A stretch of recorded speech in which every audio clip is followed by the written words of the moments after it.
All right, I've pressed the streaming button again.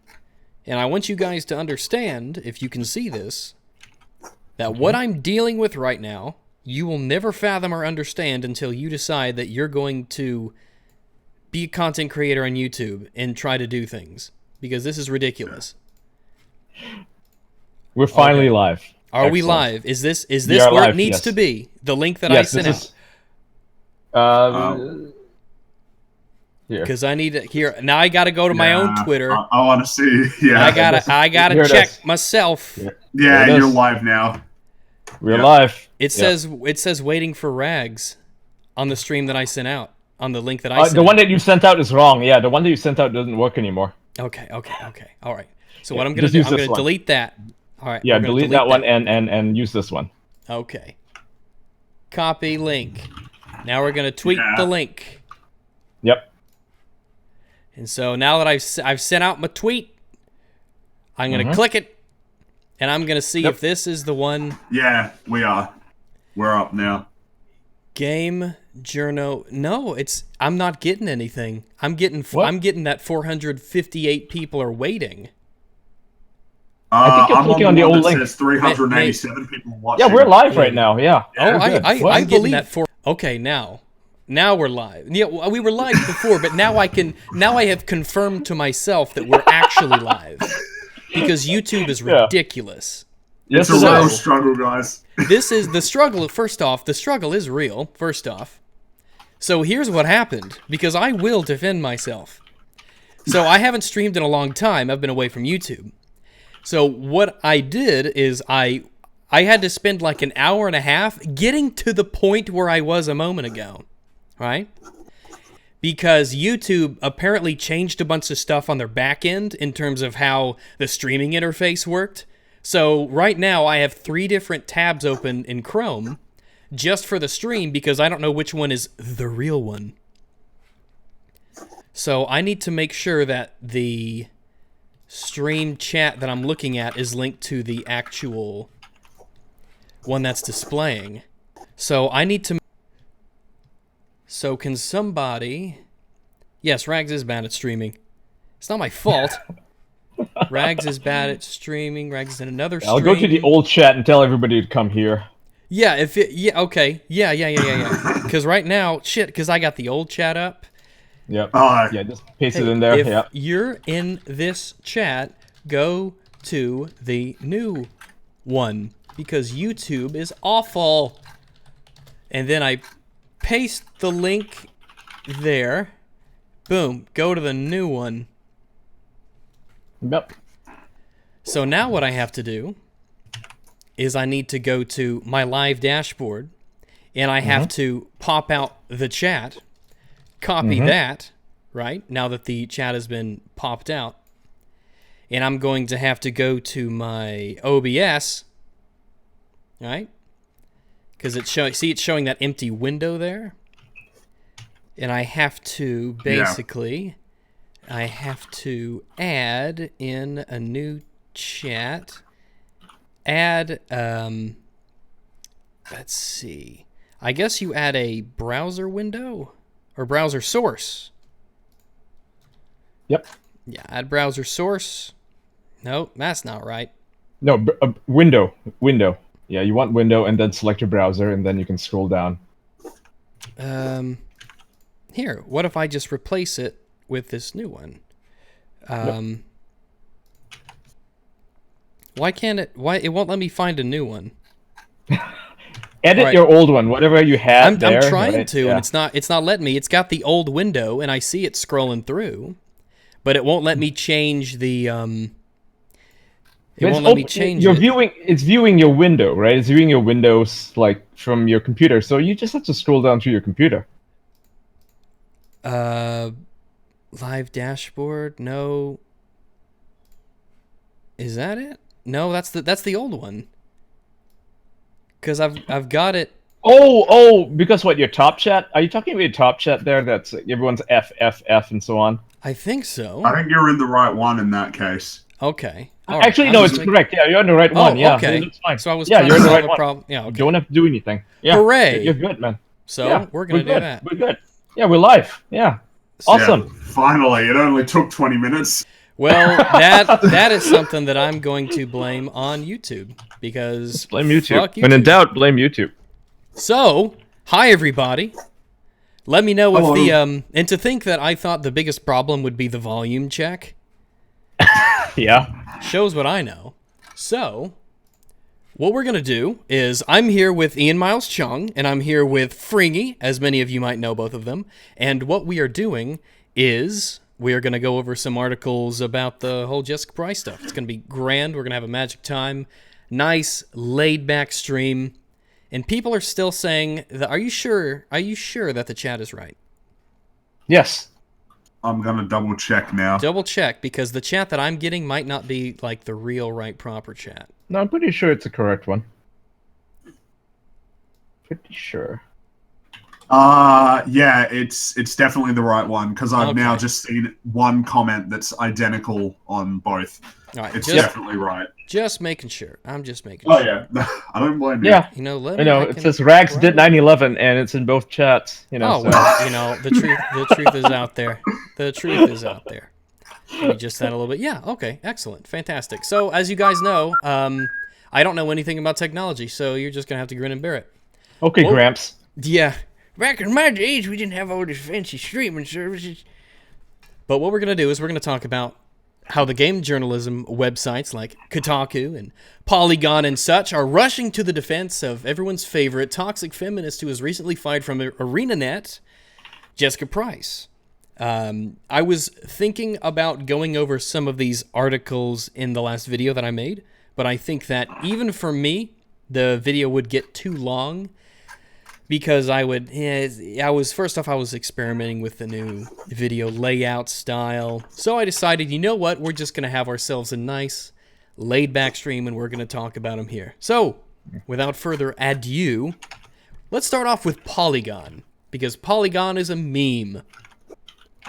So this one's this one's back in early July by Colin Campbell, everyone's favorite Colin Campbell. ArenaNet folded like a cheap card table, says fired Guild Wars 2 writer. Inside the Guild Wars 2 I love that meeting guy. of Shaken Gaming. He's really the I love that best. guy. This is He's some the guy who very wrote about the objective Filipino journalism. politics. Yeah, he's the guy who Oh. wrote about the Filipino politics in video games or something. Remember that?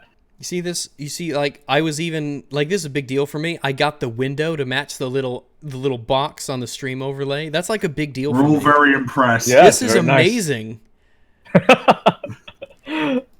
First off, I also want to thank John Reese, $2. It is working, Rags. He then sent another $2 to let me know that this is the right one. So I will continue to fuck up in the future now that you are essentially subsidizing incompetence. Jessica Price, who was fired by ArenaNet last week for arguing with fans of the company's Guild Wars 2 MMO, said that she feels betrayed by how the company folded like a cheap card table when The confronted. chat is frozen, he says. Huh? They're saying the chat is now frozen. Chat's Or frozen. they're all saying they're repeating fix the chat. Fix the chat, Fix the- Rags. I hadn't changed anything. I haven't done anything yet. It says the chat in the video is frozen. Is it? It should be scrolling by now. Is it scroll? It should be scrolling. No, it's not. It's stuck. Give it just a second. Give Give a it second, just yeah. a second. Give it Yeah, just it's a scrolling second. now. Okay, Yeah. good. All Okay. right.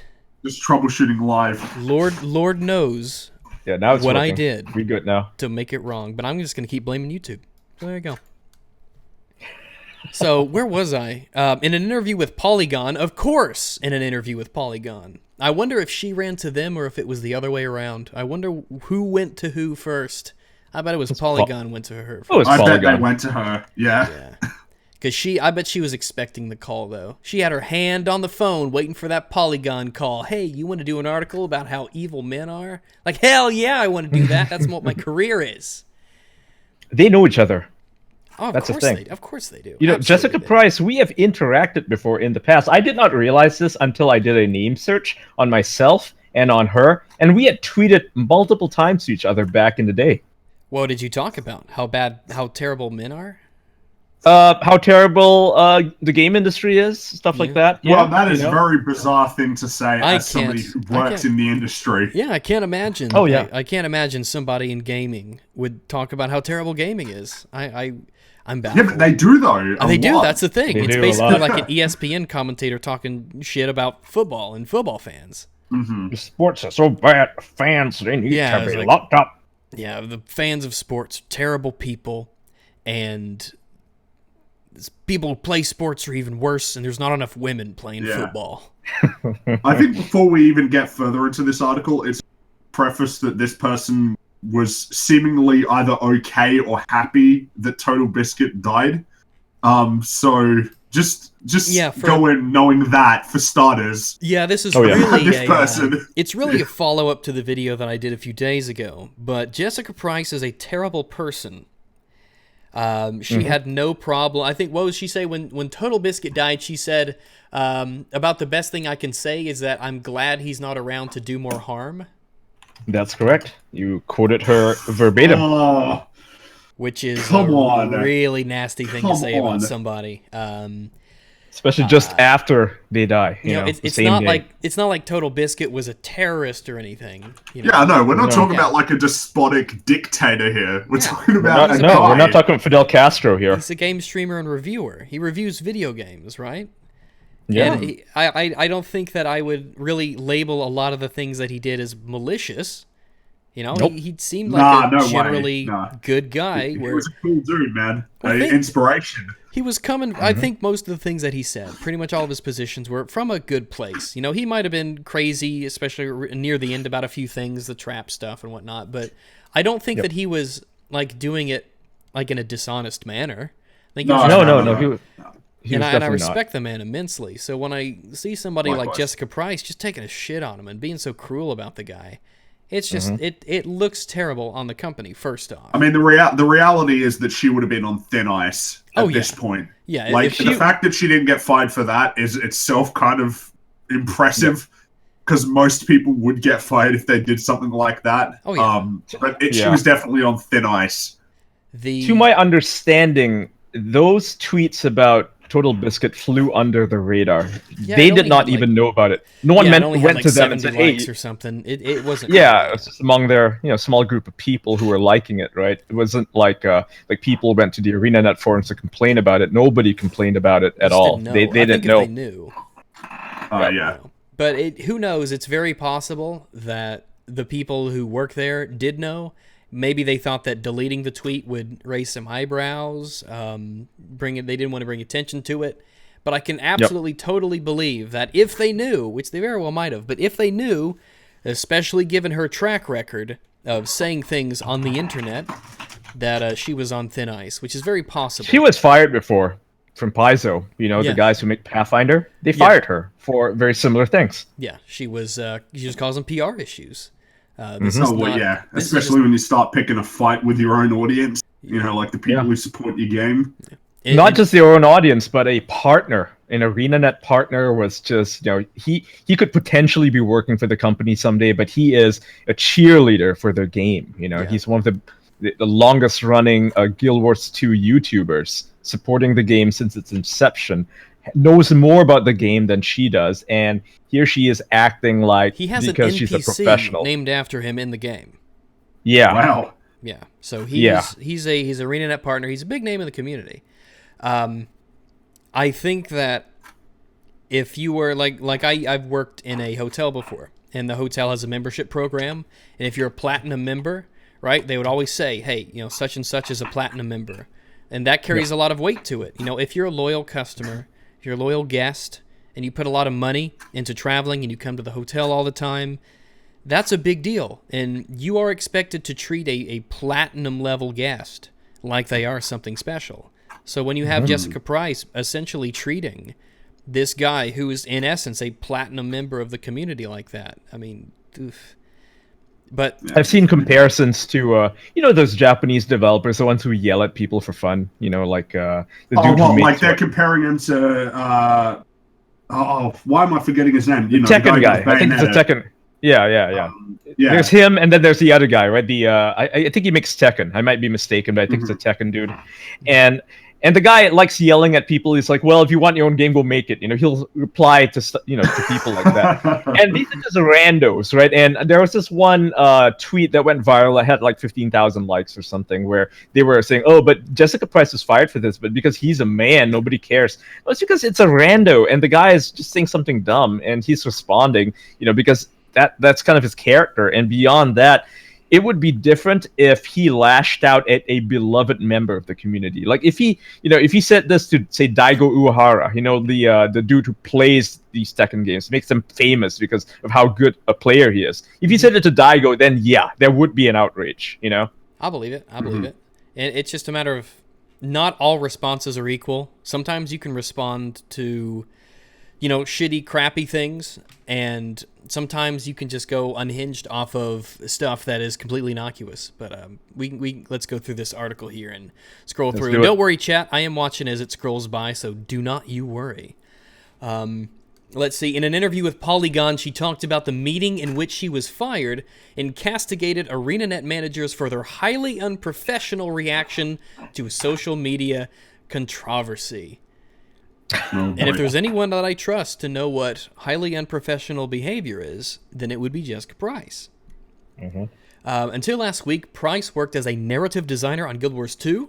Earlier this month, she wrote a lengthy Twitter thread about the differences between writing characters for linear, narrative-driven games and player characters in MMOs. And a prominent Guild Wars 2 streamer and YouTuber known at YouTuber Colin, that should be YouTuber Colin Campbell, professional video game journalist.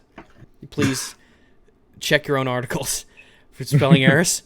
Known as Duror, chimed in to disagree. And Price later called Duror out, tweeting, "Today, in being a female game dev, allow me, a person who does not work with you, explain to you how you do your job." Now, can we please just stop here for a second? Because this is incredible. Say this earnestly. What do you, like, are they trying to suggest that anybody who isn't a game developer shouldn't be able to have opinions on video games? Yes. I think you get that aspect of it. And in the video I did, that's an aspect the No certainly took. They called it like backseat they called it devsplaining, which doesn't make sense because Duror's not a developer. Yeah. Well, I get the gist of what they're saying. I guess, and you saw this from Jessica herself. She had tweeted out previously, in terms of writing like fantasy characters and settings, novels, stuff like that, if somebody, like, she was making fun of amateur writers for giving basically opinions on writing to professionals. That's pretty ridiculous. Yeah, which is ridiculous. It's rude. Anybody is allowed to have an opinion on these things. Yeah, just because they're not a developer. Every writer starts out as an amateur, and Well, some of the best Yeah. ideas can come from the most surprising places. And when somebody when somebody comes to me with a suggestion, I'm not like, "Oh yeah, well you don't have a YouTube channel. Like you don't live off YouTube, so whatever you say is ridiculous." And I certainly don't tweet about it aggressively. Idiots coming to me telling me how to run a YouTube channel. I think that's It's insecurity. It's insecurity. Anybody can do what she does. She's not special, just being a professional. Just because she knows the right people and gets to work in the right places doesn't mean that she knows better than anybody else. The best way to analogize it is like, okay, are we just going to pretend like because I'm not a published author, I couldn't criticize the Transformers movies for having poorly written screenplays? It's I don't need to be a professional writer to do that. Well, that it's weird that you say that, because that's kind of one of the things because my dad, bless his heart, but he loves The Last Jedi. Like, unabashedly loves it, right? And so so I've had discussions about the movie's terrible. And I told him, if you actually want to know what the problems are with the movie, you should go out and you should go to YouTube and look at all of these videos, these extensive videos that are made out there by all sorts of people talking about this stuff. And if you do that, then you'll get the idea. And his response was basically, why should I listen to a bunch of amateurs when professionals were the ones who made the movie? And it's the same idea that you get from Jessica Price. It's like, if you're not at my level career-wise, then you have nothing useful to say. And That maybe, is we can't very we can't bizarre. criticize the fact that Max Payne was a terrible movie or that Transformers movies are awful, right? Because we're not professionals. We don't make Oh, and movies. also, for a living. if you're driving your car and the brakes stop working, you can't criticize the manufacturer because you couldn't make a better car. Yeah, you're not an engineer. Yeah, Why don't you go exactly. make your own car, huh? Why don't you Exactly, make your own car company and do it, Elon Musk? so let me see. So I'm thinking, I'm getting some Discord messages. Oh, I drag that down there. I don't know what happens. Right here, I'm fiddling with just a little bit. Okay. Because I want to be able to... Can I drag... Oh, yeah, so if I need to make that private for just a second, I could slide that on over here. You can totes do that. Okay, good. I was just making sure. Because if I don't... Because I don't have the right window, I'm just making sure. I don't stream for a living. I ain't no ninja, okay? So, but yeah, some of the best ideas can come from some of the lowliest places. And it's very, very arrogant to say that they can't. It's basically her whole argument, other than the vagina card, is an argument from authority. That I'm in this position, so I'm right because of that, and you're not in this position, which means that nothing you tell me could be useful.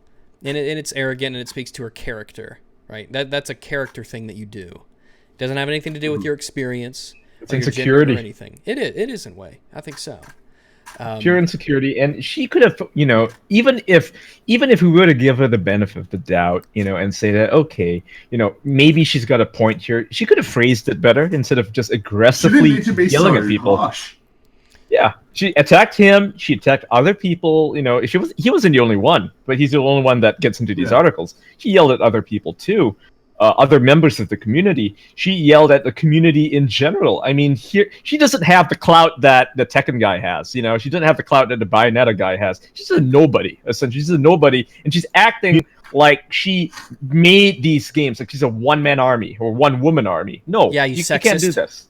Well, it's a She's Wonder collaborative Woman. effort, isn't it? Yeah.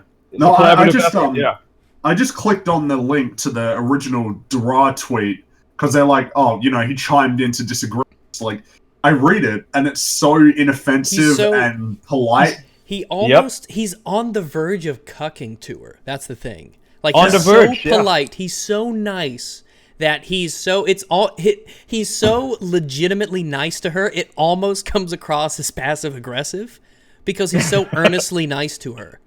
Yeah. And Yeah, remember, I'm reading it right now. yeah, Yeah, remember the day before all this happened on Twitter, he was live on Twitch, and he was saying that Jessica Price is the god of AMAs and that he really loves the work that she does. And then the next day, I know, right? Because I put that in the video because when I found that, I'm like, holy fucking shit. If I was Jessica Price, I would feel like garbage if I had just talked to this guy that way. If somebody comes to me, because I have open DMs on a lot of platforms. So when people come to me, they're in awe of all this going on. The last thing I want to do is be an asshole to them. Yeah. I'd feel like shit for doing that. I'm kind of impressed by one of the responses that I saw on the Twitter feed. Because this person said, I agree with her though. She didn't ask for your opinion, and you came to her personal Twitter to do an unnecessarily dump your opinion on her and tell her how her job should be done. And then it's like, what do you even say to someone like that? So that tweet you just read out, what's the name of that tweet? Name of that guy? Well, it's on the thread. So if you follow the link on Polygon, the chimed in to disagree link, all you need to do is scroll down and you'll see it.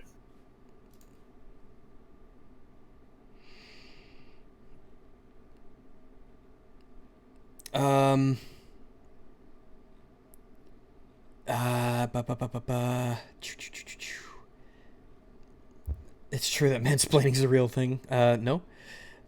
Where is It's not. Yeah, Beyond Fear? There's Beyond Fear. No, you went past it. It was damn on it. the original thread. Follow the Dwar thread to follow that one through. Oh yeah. Yeah, that's retarded. Zach, you should feel bad. You should feel bad about saying something retarded, and it looks like you're getting ratioed. So I'm sure you've already been told. And it's a public Twitter, and it's ridiculous. It's Twitter. It's public. Yeah, it's public. Twitter. Yeah, you're not allowed to reply to people social publicly media. now. It's so public. Let me see. So, until last week, blah, blah, blah, the tweet in a follow-up in which she said, the next rando asshat who attempts to explain the concept of branching dialogue to me is getting insta-blocked. Insta-blocked! Imagine calling a community partner, an ArenaNet partner, streamer, who's been there from the beginning, a rando asshat. Mm-hmm. After he only worked at ArenaNet for 1 year, by the way. After he praised you live the day before. Awful. Absolutely awful. Disgusting. And she acts like she knows more about the game than he does. I would argue that she does not. She might have access to internal documentation, but he's been there at the start, right? Since the start. All right, so she only joined, 1 year ago. So chat keeps asking me about the gay frogs, and I'm just sick and tired of them putting chemicals in the water that turn the frogs gay. Quite frankly, that's where my stance is on gay frogs.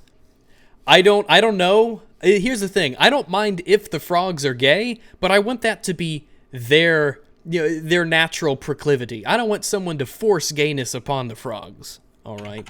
If it just turns out that all the frogs just happen to be gay, then that's going to be their issue to deal with. But if somebody forces gayness on them, we don't want it. No, I don't want a swamp full of forced frog gayness. We don't like that. Let me go through some of these super chats real quick. Gwen Winters, $5. Quick, everyone spam rags with super chats so you can yell "Notice me, senpai." Well, consider yourself noticed. So I guess that worked. Masterful Joe 101, $5. I can't think of anything to say, but here's money. And you know what, Joe? That is fine with me. Money says a lot in and of itself. A wild fox appears, gave $2 and said, for the hotel stay. Ooh la la. And John Reese gave $10. More $10. This is for a book called Flowers for Algernon. Get some feels, brother. It's by Daniel Keyes. Great book. Read it. I've heard of it, but it's I have good. not read the book. I've read it. I have it's not good. read the book. But I will know to put $10 aside for buying Flowers for Algernon. I guess now I have an excuse to read something. I haven't read something in a while. But there's my reason. And I'll catch up on some later, so do not worry. Let me see. Fans mostly ignored Price's point about women professionals constantly being questioned by men. As right, they should, because that's completely fucking random out of nowhere. It's irrelevant. Maybe fucking Price, irrelevant. Maybe Price thinks that men never get questioned on the internet. I mean, that's incredible. Just think that.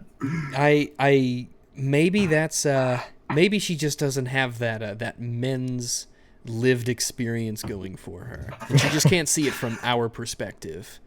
Pew did a study showing that men actually receive more harassment on the internet than women do. Although women receive gendered harassment, but men do receive more harassment in general. And women harass women a lot. Yes. Yeah, women harass women all the time, which is no surprise to anyone who's been around women ever. Correct. Yeah.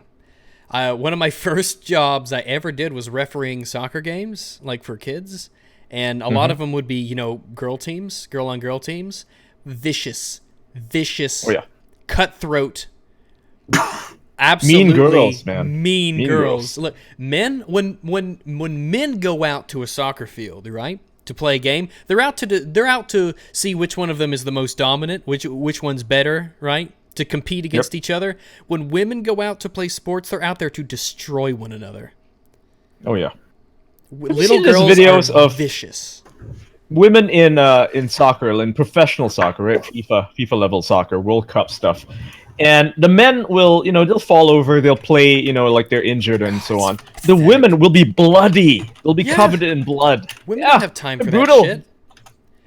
See, I wish in professional soccer, right? If you got caught doing that shit, like they would instantly eject you because it makes you look terrible. It's a joke. I show some pride in yourself. It makes you look like a pussy. It does make you look like a pussy. Jesus Christ. You're out there to play a professional sport. tens of hundreds of millions of thousands of people are watching you all over the universe, and you're sitting there bawling like a baby because someone looked at you with a fierce enough gaze.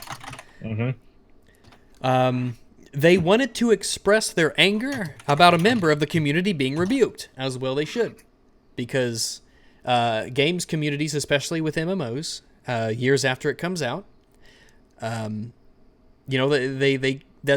kind of the point of a community, especially when built around an MMO. Keyboard ASMR, by the way. I think it's Fringy. Yeah, it is. Sorry, what? It is. Your keyboard. Keyboard ASMR. Pretty loud. Oh, sorry. I wasn't typing. I was just smacking sorry it. about that. You just smacking it. Fringy, that's what Jessica Price would call toxic masculinity. Yeah. I'm very sorry. Wanting I'll just- enroll in some classes to Yeah, try you and get should. that under control. I have a problem. Jesus, fucking green male. Price's bosses, it turned out, agreed with the angry fans. Price was called into a meeting with a manager from the narrative department, a human resources person, and ArenaNet president, Mike O'Brien. I was given no opportunity to argue my case, she said. My manager was on vacation. O'Brien spent some time insisting that developers must be friends with the company's customers, and that it was unacceptable to say that we aren't, even when we're not on the clock. He told me I'd look back and regret this, because we were doing great work, and I'd ruined it. And he's right. And he's absolutely 100% completely correct in every imaginable way. The funny thing is, the managers and the people who decided to get rid of Price, they were not capitulating to fan complaints. In fact, they went onto their forum, they released a statement saying that it wasn't, the fans who got us to fire her. It wasn't Gamergate or anything like that. They didn't mention Gamergate, but, that's what they're talking about. They said that the reason they got rid of her was because they saw her tweets. They follow her. They didn't like what they saw, so they fired her. In fact, they wanted to fire her that night, but it was a night and it was a weekend, so they're not going to call her into the office at 9 p.m. No, so they waited until the morning, and that's when they fired her. It was already decided. So her fate was sealed. So I don't know if any of you guys, like in the chat, maybe you'll kind of feel me here, like maybe you'll relate to what I'm saying. But some of you might have had a job before. And at this job, generally you're expected to treat the customers or the guests or, and the other employees with some level of respect, especially the guests and customers, right? If you work in a restaurant, a hotel, a garage, anywhere you work that deals with people, management will want you to treat them with respect. It doesn't mean that the customer's always right. That doesn't mean you have to necessarily let them be disrespectful and walk all over to you to a degree. It's just this is common sense. The kind of thing that you shouldn't really have to just explain to people. You shouldn't have to tell people who work for you that you don't treat your customers like shit. So when O'Brien tells Price that you have to be friends with a company's customers, yeah, every place will tell you that. Paizo told her that, and she never took that lesson to heart. I guess not. Of course, that doesn't clearly surprise me based on her behavior. Especially she hasn't learned. I mean, have you seen her Twitter bio now? She's playing the victim. She's owning it now. Oh yeah. Fired from ArenaNet and Paizo for refusal to act like I'm men's property. Like that's her bio. And it ends with block often, as like it's a badge of honor. I block people often. It's like, really? Because I want as many people as possible to hear me, so blocking me is basically, it's kind of against that. So that's where I stand on the issue. You got to do quite a lot to get a block from me. But yeah, you've got to, in this whole clock thing, he says, even when we're not on the clock. So if you are, just because you're not at the company building, sitting down at a desk, doesn't mean that you're necessarily free to do anything you want or behave in any way you want. You're still representing the company. Exactly. Well, I mean, it depends on how they present themselves, because I think that there's some gray area. Because for instance, if you're just an anonymous and you're just going around on the internet and you don't put who you work for in your Twitter bio, then it's different. Yeah. But if you display that, people are going to start associating you with that company. Absolutely. Just you are in uniform, quote unquote. You're in uniform if you're on social media and you're representing a company, that doesn't mean that your bio says explicitly, I work for ArenaNet. But if you're talking about your job and your work on Twitter publicly, you are representing the work that you do for ArenaNet. Mm-hmm. And that can reflect poorly on the company, as well it did. It reflected very poorly on the company, and the fans were very right to get upset. Very right. And not only that, it's not like she was expressing some sort of political opinion. I mean, I'm sure there's ArenaNet employees who are like pro Antifa, for example, and no one cares, right? It's unrelated to the job. But here she was chewing out a beloved member of the community that she's a part of. Yeah, right? it's not a direct customer. Exactly. It's not an outside political opinion. It's not like, I support Trump, I support Hillary, I support Hezbollah. Well, maybe that last one. But maybe the last one. Maybe the last one. But this was work-related against somebody, and that somebody was work-related. It was just the worst person to say the worst thing to. Yep. Like this firing, in my opinion, was just. When you want to talk about unjust firings, think of Simon Chilinsky, fired from Subnautica because he liked a tweet by Paul Joseph Watson. That was unjust. People sought that out. Yeah. What a mess. Well, what do you think about James Gunn then? I'm curious. I defended him at first. I thought, okay, they're just tweets, right? They're bad tweets, they're jokes, but they're just jokes, right? Whatever. But now I see there's a pattern of behavior. I can't defend him anymore. I don't want to. So I think it's disgusting. What I've seen is right now, especially at first, it was just edgy tweets he made X years ago, which I don't care about at all. And originally, the tweets are edgy jokes because it's understood that pedophilia is bad. It's like Holocaust jokes or dead baby jokes. They're funny jokes because they're funny because it's understood. The point is offensive. Yeah, exactly. And then I saw this pedophile themed party stuff, and I'm like, that's multiple appearances where he's got like a white rabbit icon or logo, and if you don't know what the white rabbit is, it's a pedophile symbol, right? They like using that, and it's all over the place. It's like, okay, so he's clearly, even if he let's just say that maybe he's not a pedophile, he's clearly normalizing it in a way, and that he thinks he's being edgy by doing this all the time. It's like, okay, Disney, he's working for Disney. It's a family friendly company. Why would they want to hire a guy like this? If it was Troma, who gives a shit? Here's the thing. Well, about that. The movies that he made before he was with Disney, they were pretty rough and edgy. Troma, yeah. But well, I mean, he wrote the Scooby-Doo movie. Well, now we know why Scrappy-Doo made it in. But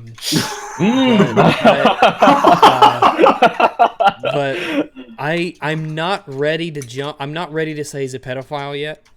But it's really out there. I mean, he's really. Well, I gotta admit, like the tweets were a little bit bizarre. They were very bizarre. Well beyond bizarre.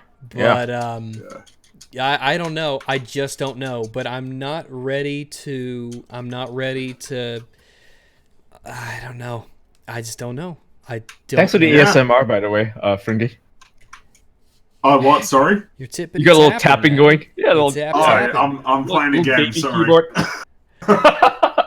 So I've got, but every instance of this happening is like the no stream that I responded to was Twitter can get you fired. He's like, what you say on Twitter can get you fired. It's public. It's like you're yelling at the world. You've got this audience of potentially millions of people listening to you. But Rags, you're killing my tablet. I have no idea why that would be a thing. You have to elaborate. But every case is an individual, right? You don't want to jump the gun, right, on every case, right? Yeah, you don't want to have sex with small children. Is what you don't want to do. No, you definitely don't. Don't do that. See, that's how you make a joke about pedophilia, because the joke is you don't do it, right? And the joke is aimed at pedophiles being bad. But when you call yourself a pedophile and you're out there normalizing it like it's funny to rape kids, then you know what? Fuck you. Get out of here. Yeah. Turkey. Now, when it comes to, like I said, every case is an individual, and it's okay to withhold judgment until you get all the facts. But when it comes to the Jessica Price thing, it's really black and white. Like this was. Oh yeah. This is really one of those straightforward, upfront. in your face, right there, front and center. Really, oof. Oh, someone asked Rags, but how do you feel about him being defended by the whole cast? Well, the cast know him. That Yeah, would be that's the thing. Yeah, the cast Yeah. know him, and the cast know him. They've worked with him a great deal. They clearly have a great deal of respect for him. They know him way better than I do. And I think it was stated that when he first started working on the first Guardians movie, he had been upfront about all this stuff. He's like, hey, in the past, I said all this stuff, did all this stuff. Now, the extent of what he revealed, I'm not sure. I couldn't speak to that. But I do know that a lot of the stuff was put right up. He just was right up front about this stuff at the beginning. And for those of you who might bring it up, then yes, I do have a bias on innocence, especially in this case. But It's always good to have a bias on innocence in any case. Yeah, but I can see where people are coming from. I'm not ready. I mean, if they hire, I think I'd prefer that they rehired him. But I wouldn't. At this point, it's like it's such a gray with case. the theme thing, it's like okay, It's such a gray thing. I'm just not certain. It's really a shame though that it happened. it's a shame. Yeah, I mean, it's a shame that he's a creep. But I felt like the Guardians. I feel it's a shame for the fans, really. It's a shame for the fans, yes, definitely. Yeah, in the It's cast. a shame for the people working with him. I mean, they clearly don't deserve the the backlash that's coming, right? Yeah. So that sucks. But Like they have to they're deal on with all this contract, shit. So they have to do the movies. They're on Yeah, contract. they do it anyway. Yeah. Yeah. I wonder what's next for the Guardians movies, but that is another topic. Let's not. Well, I think they're rewriting the film because he already wrote the script. Well, here's the thing: is like if he's already wrote the script, I mean, just go through with it. Go just through have with the it. guy who made Thor. Thor Ragnarok. That guy's a great director. Just have him direct it. I don't know if he'd do it again. I feel like he's the kind of director who does it once and then it's like, well, that's enough of that for me, and then moves on. maybe. I haven't seen Ragnarok, but I've heard a lot of good things about it. So It's fun. yeah, It's great. Yeah, It's a really funny, good movie. It's funny and fun. But it goes on. The whole thing was highly unprofessional. Jessica Price ironically continued. There was zero reason for him to be there. He wanted to vent his anger, and let's zoom that in. Yeah, there we go. Was that good? Yeah, that's good. The whole thing was highly unprofessional. She continued. There was zero reason for him to be there. He wanted to vent his anger, and he had the power to command a woman to stand there while he took his feelings out on her, so he did. Wow, speaking that way about your former boss, good job. Oh, yeah, you're that totally makes you getting look hired great. again. So Yep. remember, this is a human resources person and ArenaNet president. Of course he's there, you idiot. Yeah, Stupid idiot. he was there to hire you. He's there to fire you. Okay, it's that simple. They see it in and out, man. That's HR. That's what HR does. The hiring and firing processes in a huge way revolved around She that. would be complaining if he wasn't there. She would there be was like, she'd be like, well, they couldn't even talk to me directly. They wanted to fire me through a proxy. He They're wanted to spineless extend cowards. his male power from a distance, but was too fragile. He had too fragile masculinity to see me in person. You can spin it There's any way always a way to you spin want. it. You can spin Yeah. it any way you want.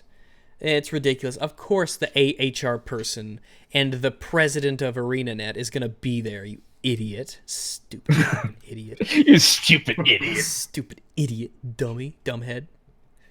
Dumb. Doo-doo face. Then he walked out, the manager, got my stuff from my desk, and the HR person asked for my key card. So, yeah. Bye. Yeah. You were basically what you said was, I was fired in a completely normal way. Mm-hmm. So, up here, she does start out by saying I was given no opportunity to argue my case. Of course There not. is no So- case to Fucked up. argue. Yeah. There's nothing to argue. There's not really a case to argue, and ultimately, the people pissed off at you aren't the people firing you. It's all the people that you upset in the community. Yep. Well, the people firing you are not the people that you need to give an explanation to. Price later discovered that her colleague Peter Fries, who defended her in social media threads, was also fired. Yeah, and does he get any article on this? No. Nope, because he's a man. So what's interesting about the Peter Fries thing is that when I was doing my video, I went to look at some of the tweets he did. All of them are deleted now. Yeah. But there are archives of them. And he had been working there for like 14 years. I know, he's a long timer. Yeah, he'd been The there dude, for a long I talked to him time. before. Yeah, it's sad that he decided to throw his bullshit in with her bullshit, and Yeah, yeah, so that because didn't when work they out were so well for talking him. about the maybes of his case, I was like, yeah, his isn't so black and white. But Yep. I went to the threads on like the subreddits for Guild Wars on Reddit, and it's where all the subreddits are, you see.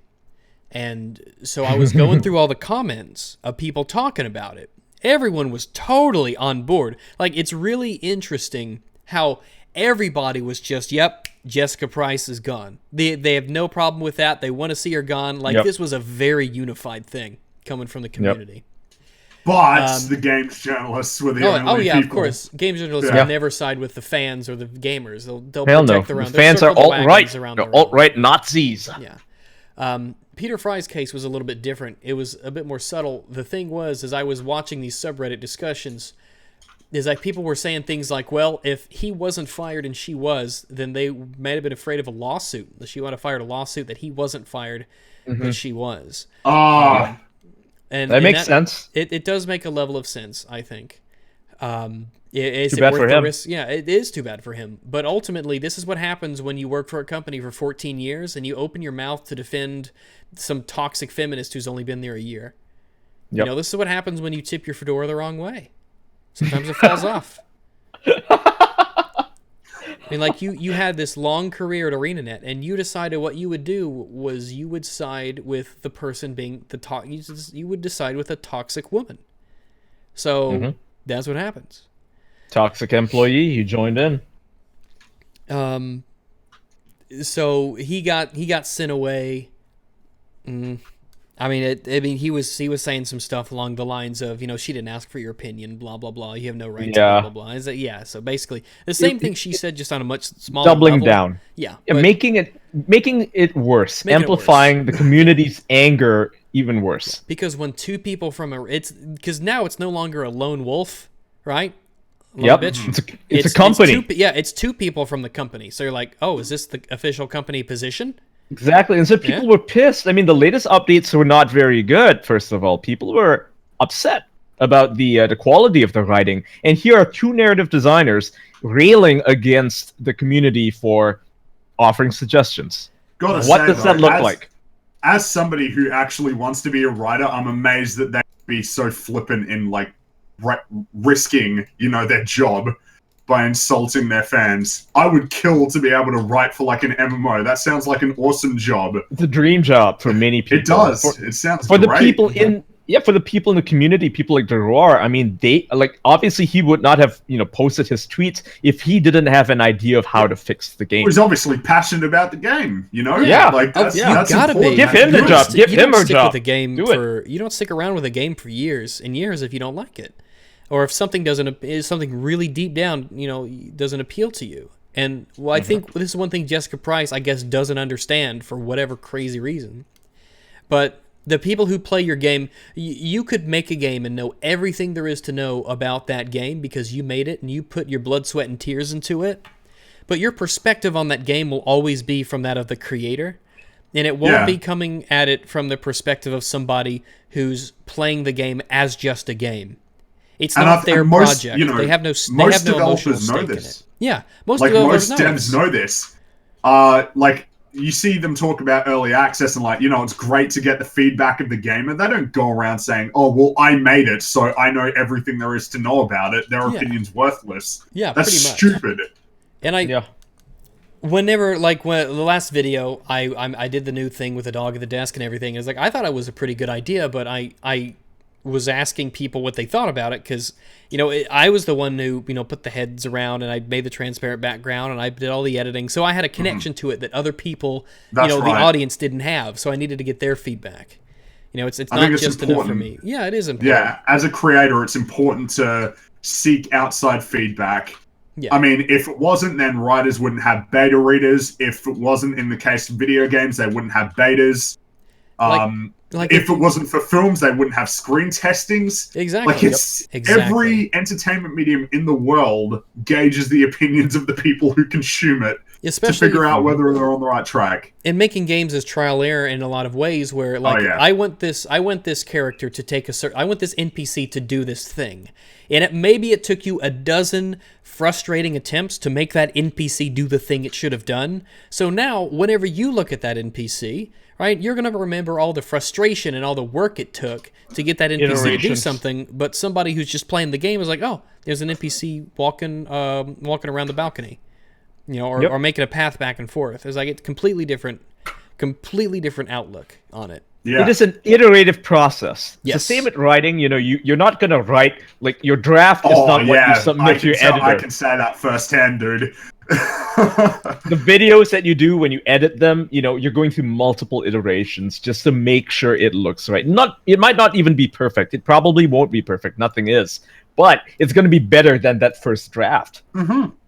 Yeah, and I think it's important when you're a creative person, you get too insular when you're working on something. So it's all, you're looking at it purely from your perspective rather than the perspective of the people who will look at it. Yeah. Which is why you need to get that outside, because when you've looked at it for so long, you start getting attached to it. You start to, exactly. I like that we're just explaining how creative process works to somebody who said that they were a professional writer. So let me go through some of these super chats here. Let me see. Almost Ahsoka, YouTube, gave me £2. I assume the YT is YouTube. There you go. £2. Hey Rags. Well, hey Ahsoka. How are you? Thanks for the £2. Doge Boy sent $2, and he said "yif." So there you go. I agree. Prophecy. I'm sorry if I don't know how to pronounce that. Prophecy gave 50 SEKs. So yeah, Swedish Kronas. Swedish Kronas. Blood for the Blood God. Skulls for the Skull Throne. Death to the false journalists in the gaming industry. Well, I don't know about. I don't know if metaphorically speaking. Metaphorical death. Speaking. Yeah, like I want professional games journalism to kind of die out. It needs to have a reformation. And is one way to put it. But Colin Moriarty has a right idea of how to do it. Yeah, absolutely. But I do agree. Thanks for the crones, the crones, the old crones. I can't remember that fucking Red Letter Media thing. The old crones. Ragnarok Ulfbert sent $5. The woman who wrote Harry Potter was homeless before her book hit big and became one of the biggest selling series. That's true. That's a good example. Yeah, absolutely. Robert Brooks gave $2. Rags care to address concerns about the gay frogs. I did, as you might have noticed. So you have my opinion on the gay frogs. Gilly, hey Gilly, how you doing? He gave $10. Thank you very much. And he said, I'd like to thank Jessica Price for teaching me to keep my job title and place of work off my Twitter bio. There is a wisdom in that. There is an inherent risk of tying your social media to your professional career. Yeah, unless it's your brand, right? Unless it's your personal brand, I don't recommend tying it to the place of work. Yes, that is a risk that you take upon yourself. Treat it with caution. It could work for your benefit. It might not. That is up to you. But remember what I always say, cooler heads will prevail. Onyx 1916. Fuck, you're old. Gave $5 and said pets rags. And I appreciate that. And the $5. Thank you. Thank you very much. Very nice. Bowdust gave $1.99. He's a man on a budget. Happy birthday from a fellow Arkansan. You're welcome. It's not my birthday. However, I will consider that an excellent birthday gift. Thank you very much. Rar sent $5. Hey Rags, I love your content. Keep it up soon. Here's a little something. I was going to buy a dildo, but you need this more. Well, I'm gonna question what dildo you were gonna buy for $5. And it's probably good that you didn't end up buying it and sticking it up somewhere sensitive. But I do appreciate that. Thank you very much. Excella Bloodfang gave $10. I've been watching, listening for 2 years now. Well, thank you very much for sticking around through thick and thin and up and down. I really appreciate you being around through all that time. Down Forward Punch gave $5. Flopping in soccer makes you look like a pathetic, weak soy boy. a.k.a. a mundane Matt. Ooh. Oh, shots fired. Now your stream is flagged. It's offline now. Boom. Done. Monday Matt's going to flag my stream. Uh-oh. Non Sequitur Show gave $5. Glad you finally got a real internet connection. Welcome to 2018. Now wrench me so I don't feel naked. We'll get there. But the Non Sequitur Show is a really good channel here on YouTube. I pop by their after shows every once in a while, but they do good discussions. A lot of them are theological discussions. A lot of them talk about, conceptual stuff, truth, knowledge, gay shit. So if you want to learn a lot of stuff, then I would highly recommend you go over there and watch some of their discussions. You could learn quite a bit, a lot of philosophy-related stuff. I'm not big into it, but I'm always ready to learn about this and that. But yeah, check out the Non Sequitur Show on YouTube. It's worthy of a look. Jamie Shepard gave $5 Canadian. I wanted to ask you a question about Star Citizen's male player models, but then I remembered only women are objectified. No. Keep making vids, my doge. Will do, Jamie. I'll call it there, and we'll get back to the article and return to Super Chats in a little bit. Sounds good. So, 0 warnings. That sounds like the beginning of a video game chapter. 0 warnings. It does. Price said she had... Price said she had no previous problems with her bosses about her social media activities. Doubt. But even if that was the case, this one would be enough. This one would be enough. I was told, so. Yeah, probably. Especially once the old one started getting dug up, then people would be, yeah. I was told during my interview in subsequent hiring communications that ArenaNet respected my willingness to speak up on issues in the industry and had no desire to muzzle me, she said. I have no idea what that has to do with what you got fired for, but okay. I feel like she's got selective memory, right? Like she's remembering her initial interviews with the company, and they're trying to gauge how good a writer she is. And somehow during those discussions, she brings up that she likes talking about the industry and issues within it. And so they see someone like her, and they see that she's clearly very passionate about the industry. So they're like, okay, welcome aboard. We love passionate personalities. So I think we're gonna find you to be a good fit. So she's like having the selective memory there, as if they hired her only because she's passionate about the industry. But no, they hired her because she's a writer. That's it. And I think the thing is that you can't just... Obviously, if you're a writer, they're going to be like, yeah, you could speak up on issues in the industry, but that's so broad. And I don't think that when I think that when ArenaNet encouraged her to speak up on issues in the industry, they weren't saying you should shit talk our best customers. Probably not what they had in mind. Certainly not. Probably a little different than what they had in mind. I had, she said, in my time there, 0 warnings about my social media use. Everything I said on Twitter was consistent with what I've been saying for years and how I've been saying it. Well, fuck, you were just a fucking ticking time bomb. That says a lot. Yeah. Well, then you were just a ticking time bomb to get fired, quite frankly. She said she believed that ArenaNet was the sort of company that encouraged individualism and free expression. Those things are not incompatible. There are limits to it. Yeah, obviously there are limits. You can't pledge allegiance to ISIS on Twitter and then say, but they encouraged freedom of expression. It's like, yeah, they're such hypocrites. They didn't let me chew out a customer. Shut up. Shut up. I am the first one to be totally pro free speech and freedom of expression, but man, you can't be going around doing some stuff, Hell no. It felt like it was too good to be true when they offered me a job, she said. They promised me that I wouldn't have to check my identity at the door. They said that they admired my willingness to speak up about issues in the industry. I'm losing it, dude. Oof.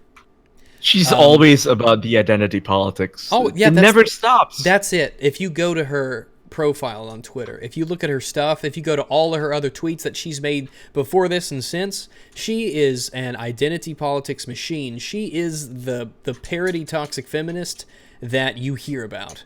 Everything is because I'm a woman. Everything is about identity politics and the patriarchy and the evil men that control the world and all that stuff. Like, she is just out there. Yeah.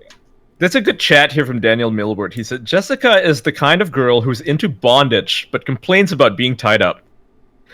Yeah. Well, she's into bondage if she's the one doing the tying. Yeah. And I know about tying people in bed. So you got to be averse. You got to be averse. You can't just be like, I don't switch. Yeah, basically. There was so much that we were doing internally that encouraged me to hope, to trust them.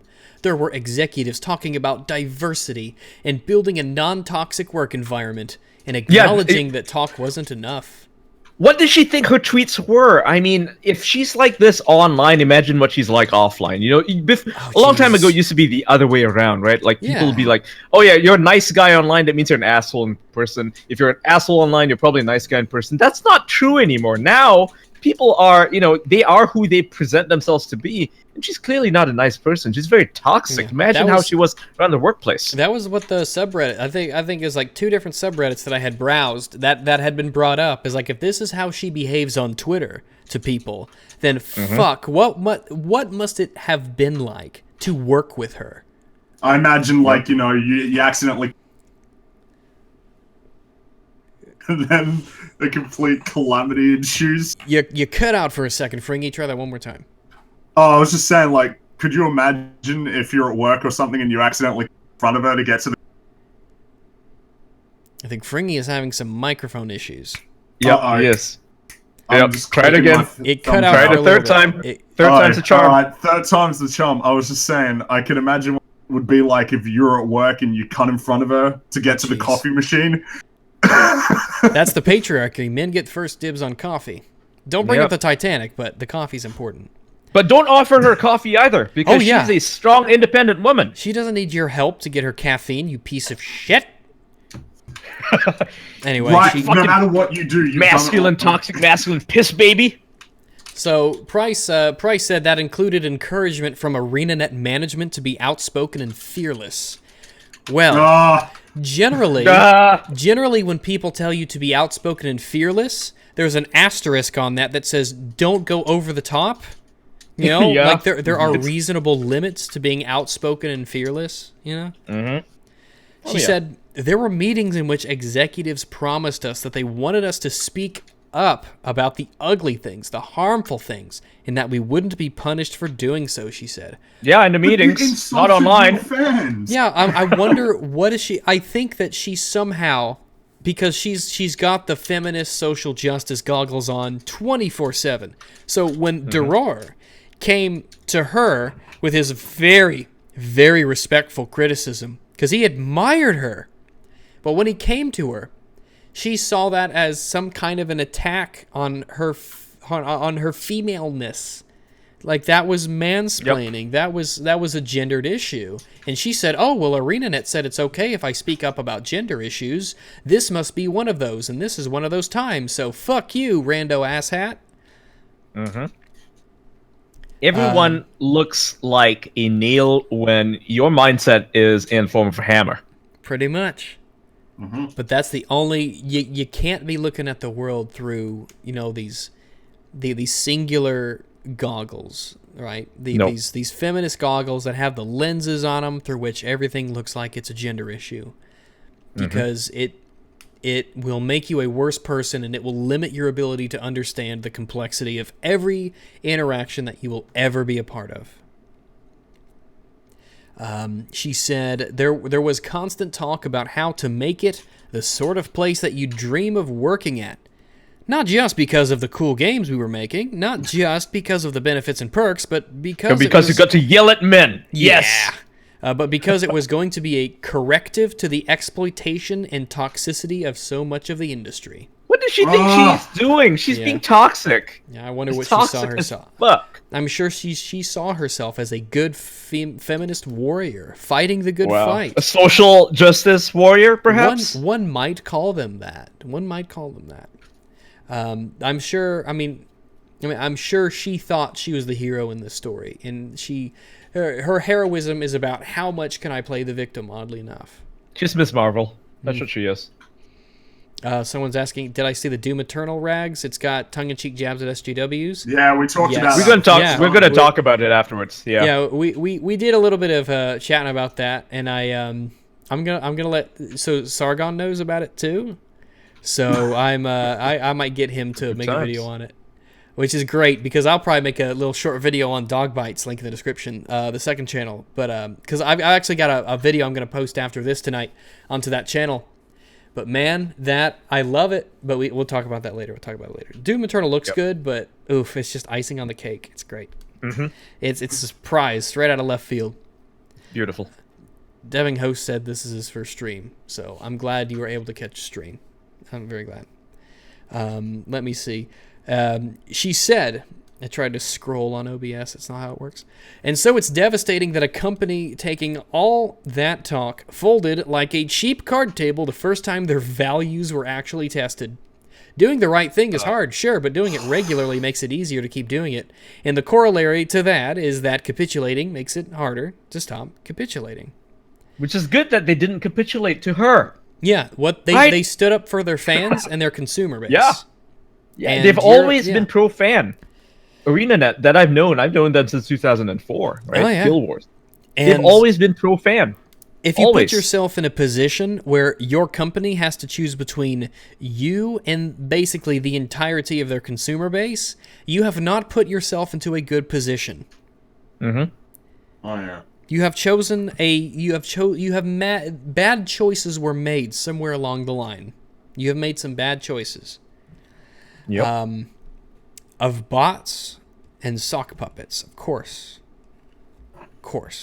Bots. Mice and men of bots and sock puppets. Following the firings, O'Brien released a statement saying that Price's and Fry's attacks on the community were unacceptable. Because they were unacceptable. Yeah. They were unacceptable. Yeah, I like how they put that in quotes. Attacks in quotes, on the I love community. These supposed attacks on the community were unacceptable. You can read. Here's a funny thing. You notice that they don't embed the tweets, the actual tweets that she posted. You notice they don't even post those in the article. Here's a link. So, this was on the Guild Wars 2 forums. Basically, what they said was, recently 2 of our employees failed to uphold our standards of communicating with players. Their attacks on the community were unacceptable. As a result, wait just a second here. Their attacks on the community. Why bother putting this in quotes and this in quotes, not having this in quotes? Yep. When the whole thing was, I don't understand. I don't understand. It's a nit. I understand it's a nitpick. It's just like it's narrative. It's narrative spin. I think Eric Weinstein, right, the brother of Brett Weinstein, the professor, he actually did a video explaining the media's use of weasel words and how it shapes a narrative based on how they word their sentences, and it's very insidious. Like, you might not even notice it, but if you're like a professional writer, you will know exactly what they're up to. And this is a way to promote a specific narrative. They use scare quotes. They use certain descriptions that are not entirely incorrect. Like, they're not false, right? But they're also not true. That's how they do it. Yeah, to shape it. Yeah, I know what you're talking about. It's just, this is one of those instances of it seems small, but it's really just a symptom of a larger issue in games journalism. There is clearly a narrative that's being pushed here. And the way that they quote things that people are saying is part of that. And I know it sounds like a nitpick. It's just one of those things you notice after a while, right? Anyway, since the controversy broke, Price has been the target of intense social media harassment and abuse. Poor Jessica Price. Poor her. She believes that O'Brien's statement contributed to the abuse. How? Well, he says, I want to be clear that the statements they made do not reflect the views of ArenaNet at all. As a company, we always strive to have a collaborative relationship with the Guild Wars community. We value your input. We make this game for you. Well, That's how it's done. Nice. Okay. Short and sweet. Yeah, no specifics. No links to anything that was said. Just here's what happened. And I think that this is totally reasonable.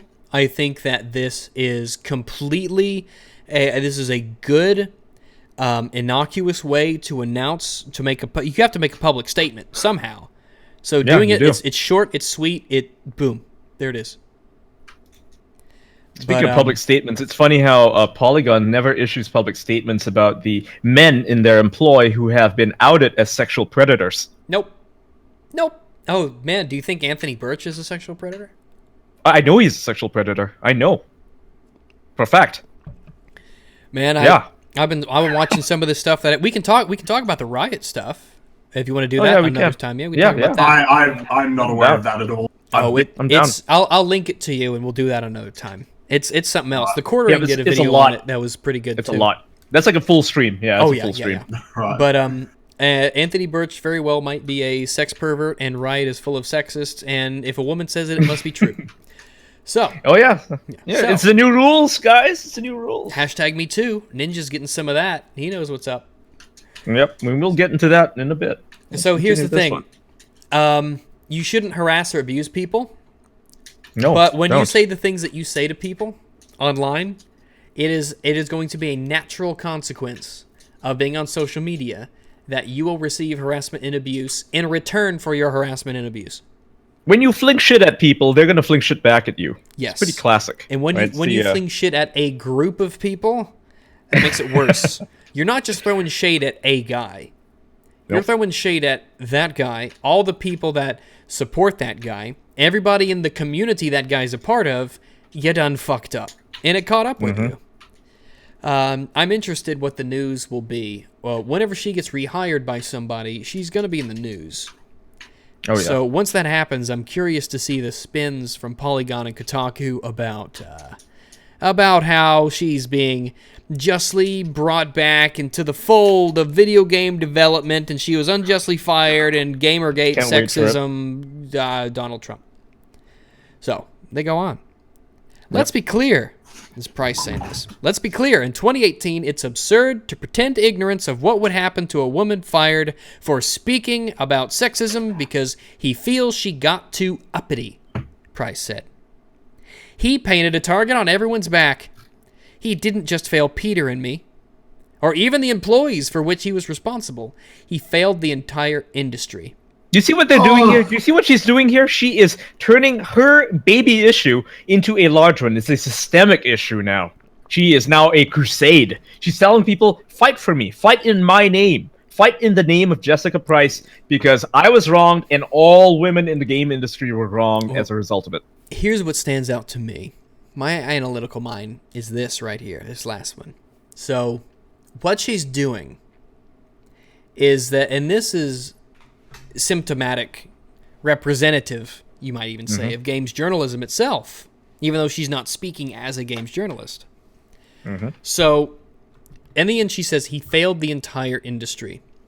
It shows to you the divide that exists between people. Between the people who make the games and report on games, and the people who play the games and form the game communities. If you side with the consumers, if you side with the communities of the game, you are failing the industry. Yep. That is the perspective. You're failing the industry by siding with the people. That you cut out there. One more time. Yeah, you're failing the industry.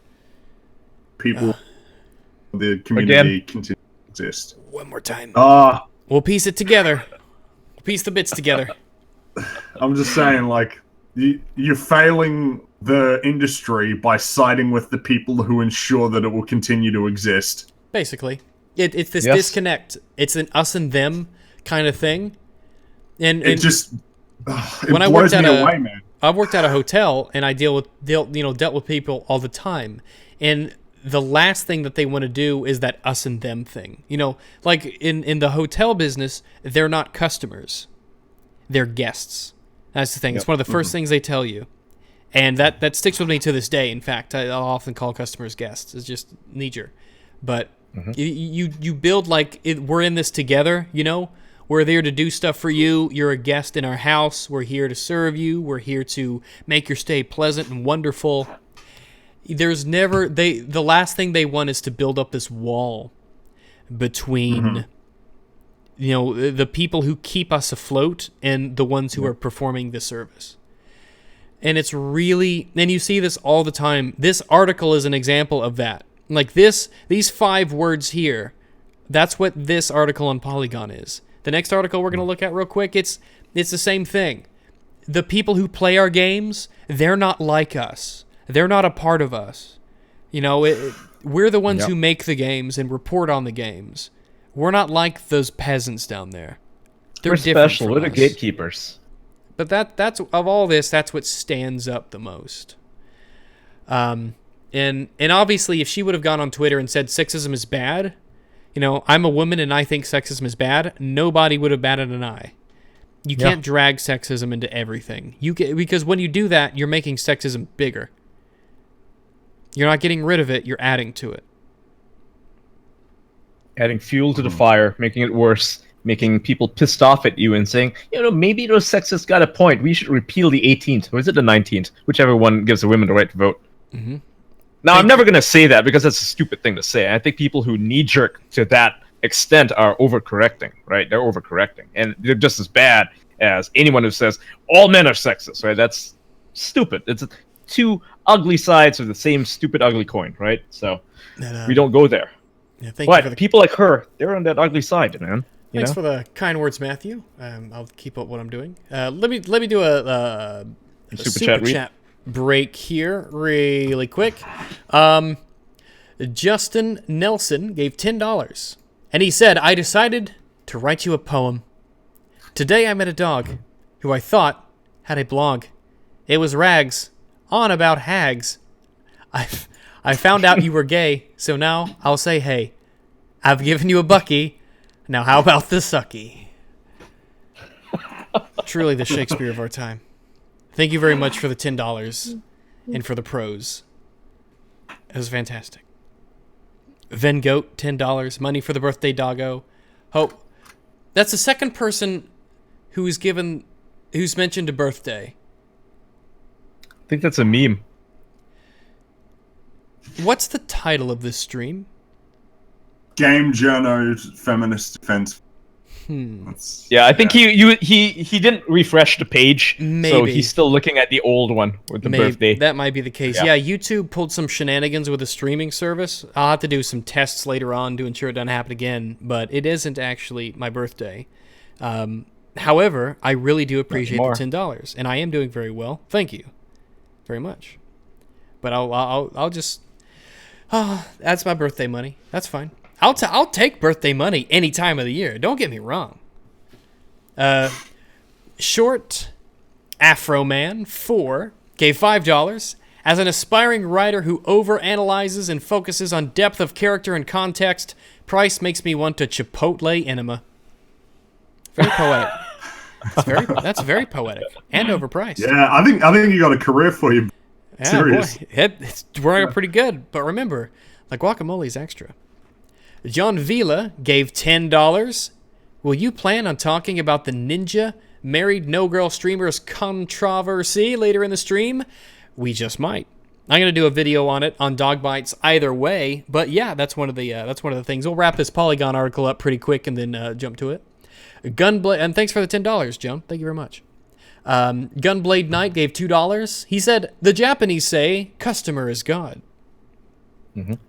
You're not wrong. Well, sometimes, yeah, for the most part. For the most part, yeah. Yeah, treat your customers well, they'll treat you well. That Gamer gave $10. I love when feminists get a man fired or jailed, and they're very happy about it, but when it happens to them, it's like the world is ending.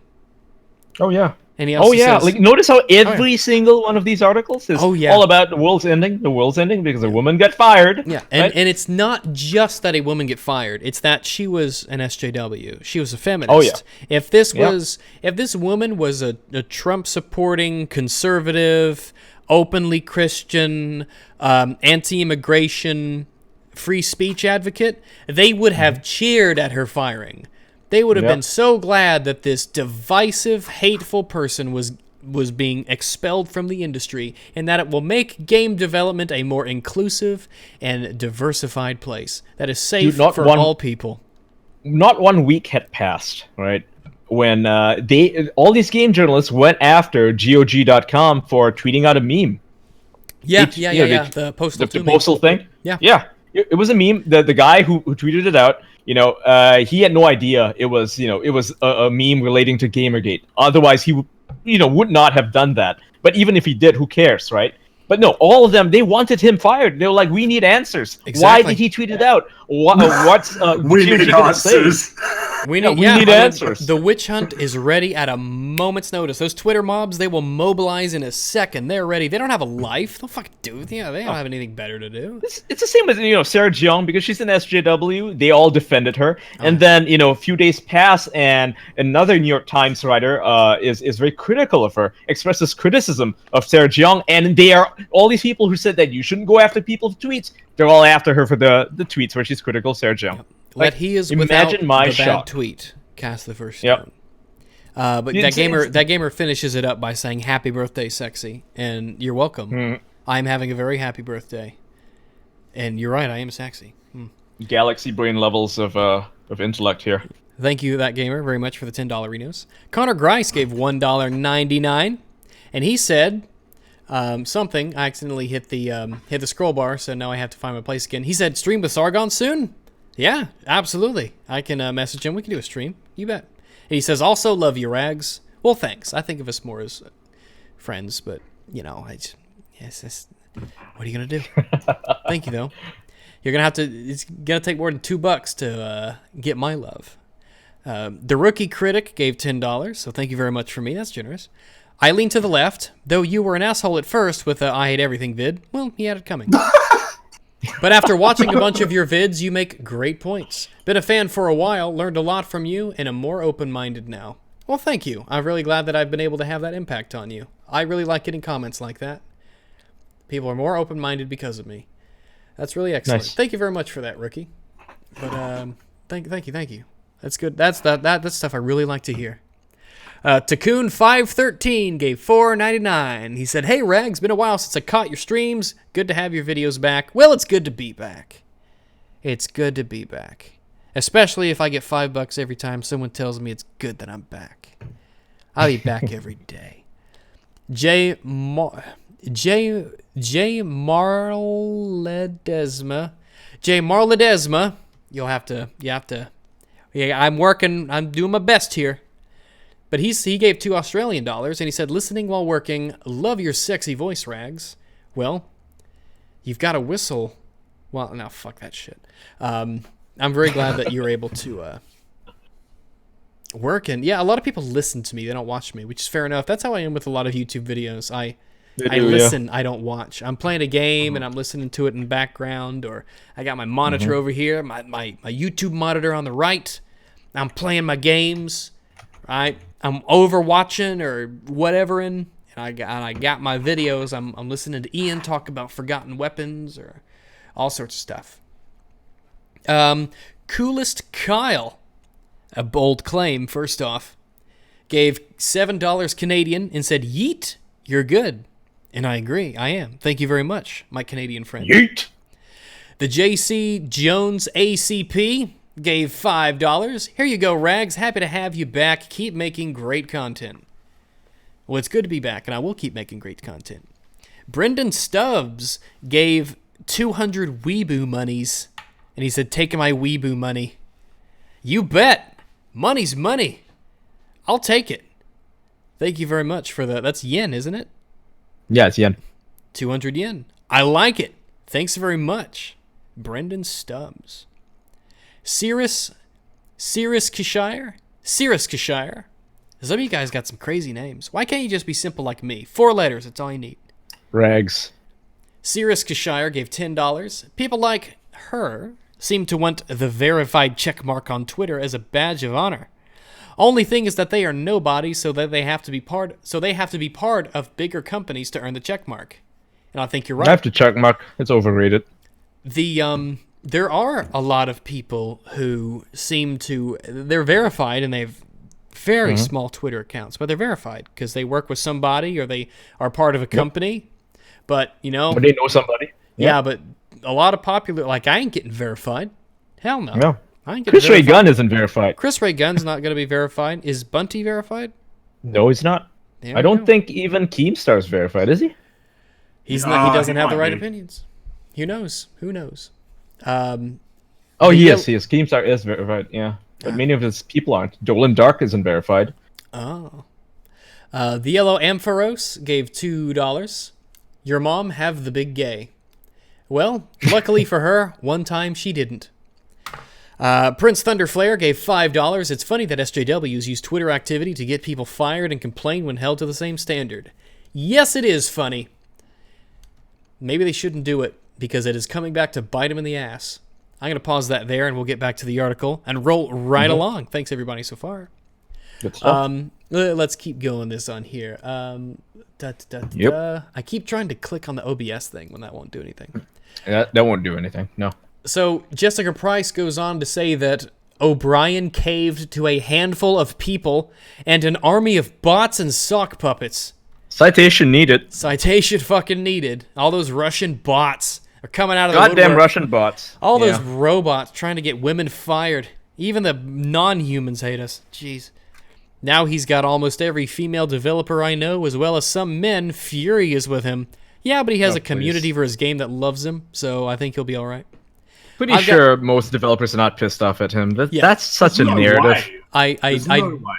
definitely don't believe that most developers look at this and think that he's being unreasonable. Absolutely think do not believe Here's it a at all. man in a hard position, makes a hard choice. You know, that's why he's the boss. You got to be able to separate your heart from your brain. And maybe he liked you, maybe he didn't. I have a feeling he probably thought you were a fucking bitch. But you got to be able to make those kinds of decisions. And it's not an enviable place to be, but whenever you're in a management position like that, you got to make the tough decisions. And that's part of the whole schmegagel. And it's tough. Not everybody can do it. It's hard. It's you see that a lot of times on like kitchen nightmares and hotel hells and stuff like that. Managers who don't fire bad staff because they don't have the heart. You got to do it. You got to do it. She says that I've got recruiters pinging me, promising they'll steer candidates away from ArenaNet, and game design professors saying they're going to warn their students away. Are you kidding me? Yeah, bullshit. Oh, Basically calling for a There's blacklisting. no way. Yeah, absolutely. It's calling for a blacklisting. She's- And I mean, seriously though, like, what person is? Oh man, you know, I really like playing MMO. I like designing MMOs. If ArenaNet offers them a job, you think they're going to turn it down because you got fired? yeah, but they fired Jessica Price. No one's going to fucking do that. And besides, one aren't gives you a bitching shit. about how many women are in game development? Do you actually think that these professors are going to tell women all these horror stories about game development while also saying they should be in game development? Fuck off. No way. Yeah, no. I've People also like had her. Yeah. You know, people like her and people like Brianna Wu, they're always warning other women away from the game industry. Well, guess why there's not enough women in the game industry? It's because of people like that, you know? Yeah, that's the thing. It's always us, evil woman haters, that are saying, "Yeah, if you want to do it, go for it. The sky's the limit with what you can accomplish. Go for it. Yeah, be a game designer. Make the best game you possibly can. Go for it." We're the ones who were saying that. It's them who are making the horror stories. That's right. Horror stories are scarier than anything, you know, anyone can do, really, because the fear is scarier than the reality. I've also had a lot of ArenaNet coworkers and other industry colleagues contacting me to express how afraid this had made them feel. Oh, please. I don't know about that. I think anybody who sent you a message talking about how afraid they are, it speaks to... I wouldn't be afraid of this because I don't treat people like that, so maybe that speaks to their character. If they're concerned they'll get fired over something similar. So... let me see. Price said she hasn't spoken to Fry since their firings, but plans to talk to him this week. Peter stepped in to point out that his experience as a male dev was different. Okay. He stated pretty simple facts. I had no idea he was going to step in. I adore him. He was doing the right thing, and he deserves none of this crap. No, she's right. He doesn't deserve as much crap as he's gotten, but you know what? She got him fired, so she should feel bad about it. He tied his wagon. He hitched his wagon to the horse's ass that is Jessica Price, right? So that's what happens. If he wants to, he connected himself to that toxicity. He linked himself inextricably with her. That was a huge mistake. Yeah, no one forced him to. No one made it, and it's just that's what happens when you do it. He's got full body autonomy and the ability to make his own decisions. He is an adult male. He can do what he likes. But here's the thing: if this is all about sexism, then how come Peter got fired too? Exactly. Well, exactly. It's like, why isn't his privilege protecting him? His white male privilege? Like, as it didn't. Oh, well. Price said she hasn't spoken to that paragraph, and Price is also an experienced writer in gaming and has also worked on comics, animated series, and novels. This sounds like a resume. It sounds like they're shilling for her. Yeah. They want her to get a job. Her resume includes companies such as Microsoft and Harebrained Schemes. She said she was previously fired from a role-playing game company for complaining about its lack of response to a male business associate who sexually harassed women at the company. Well, that doesn't surprise me because everything to you is sexual harassment. So, yeah. At that point, I was contemplating getting out of games. Ah, damn, so close. But ArenaNet was interested, and I decided to give it another shot. I got into games, specifically game narrative, because I think stories are enormously powerful, and I'm interested in exploring how interactive stories are different. She got recruited by a feminist at ArenaNet, and obviously that person made the wrong decision, thinking that it's going to be a good fit for the company. Right. Well, guess not. So this is what O'Brien said when Polygon contacted him. Jessica had identified herself as an ArenaNet employee on Reddit and Twitter, had been discussing Episode 3 storytelling with fans on Reddit, then had written a 25-part tweet about how we tell stories in MMOs, relating it back to Episode 3. She was representing the company. The expectation was to behave professionally and respectfully, or at least walk away. Instead, she attacked. Concerns have been publicly raised that she was responding to harassment. It's not my place to tell employees when they should or shouldn't feel harassed. In this case, however, our employees could have chosen not to engage, and they could have brought the issue to the company, whereby we would have done everything we could to protect them. Yep. It sounds pretty reasonable so far. O'Brien goes on, we won't tolerate harassment. When an employee feels harassed, we want them to bring the issue to us so that we can protect the employee, deal with the issue, and use it to speak to the larger issue of harassment. Whatever Jessica and Peter felt internally about the situation, this was objectively a customer engaging us respectfully and professionally, presenting a suggestion for our game. Thank you. Yes. Any response for our company needed to be respectful and professional. A perceived slight doesn't give us license to attack. Thank you, smart man. That sounds incredibly reasonable. He goes on, blah, blah, blah. I hate to let an employee go, and I wish the best for Jessica and Peter, as for any former employee and whatever they choose to do next. Whatever you thought of the tweets, Jessica and Peter were also part of the team that brought you the kidnapping scene in Episode 1, which was a wonderfully well-executed scene. That's how I want to remember their time at ArenaNet. Well, he is very gracious, all things considered. So, he's practically, that is very professional, and I don't see any problem. Well, it's no surprise he's the president of the company, man. Yeah, he went out of his way to say nice things about her. Oh, yeah. You know? Yeah. He really tried to focus on the good. And look, right below that statement, she says that she regrets boosting ArenaNet as a good place to work. Yeah. It's right beneath that statement. Yeah, right after everything O'Brien says, which is almost like something she should put on a resume. Hello, Alex. But what Alex. she said was, it's like it's just shitting on the people who are doing their best to try their hardest to do something that they have to do in the best way possible. You know, so. She said the wounds from Gamergate had just started to heal in terms of women in the industry started to relax and trust their employers. The wounds from Gamergate. The wounds from Gamergate. They wouldn't let us get away with bullshit. She says the wounds. The wounds. The fact that it was a company that touts itself as welcoming to marginalized talent that may have reignited a hate campaign designed to drive marginalized talent out of games is a very painful irony. Why is she tying this to gaming? Because it's the only thing she's got going for her. Jesus. She can't just say, "Oh yeah, I pissed off the community," right? She's got to make it a larger systemic issue. It's Gamergate again. God damn, there's gamers, man.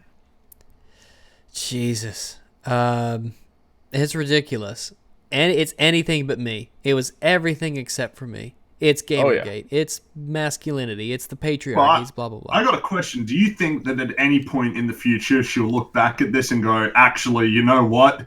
I was in the wrong here. They say with age comes wisdom, but I hope so. She has a track record now, especially after these firings, of just doubling down over and over and over.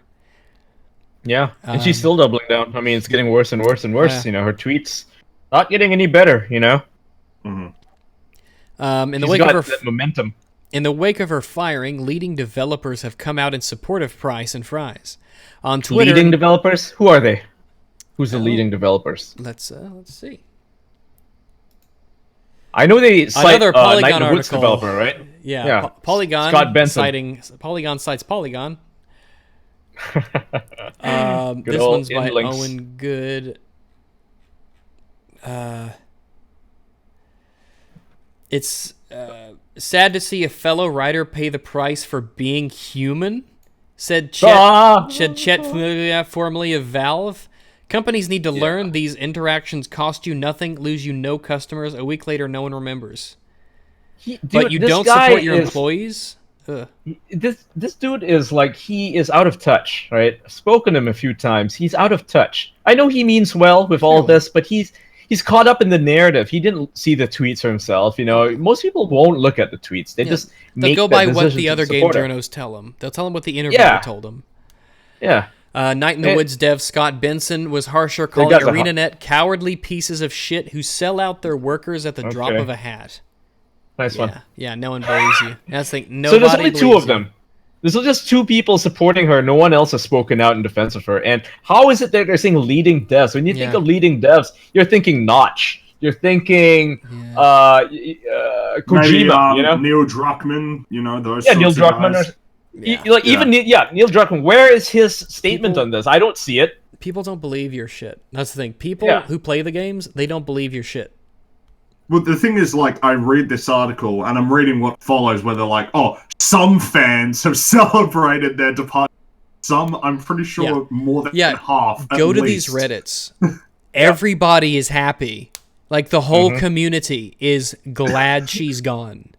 I've spoken to developers in private who are like, yeah, it was, you know, unfortunate, but it had to happen. You know? Yeah. They're not supporting her. Yeah, it's like, it's real. That's the thing.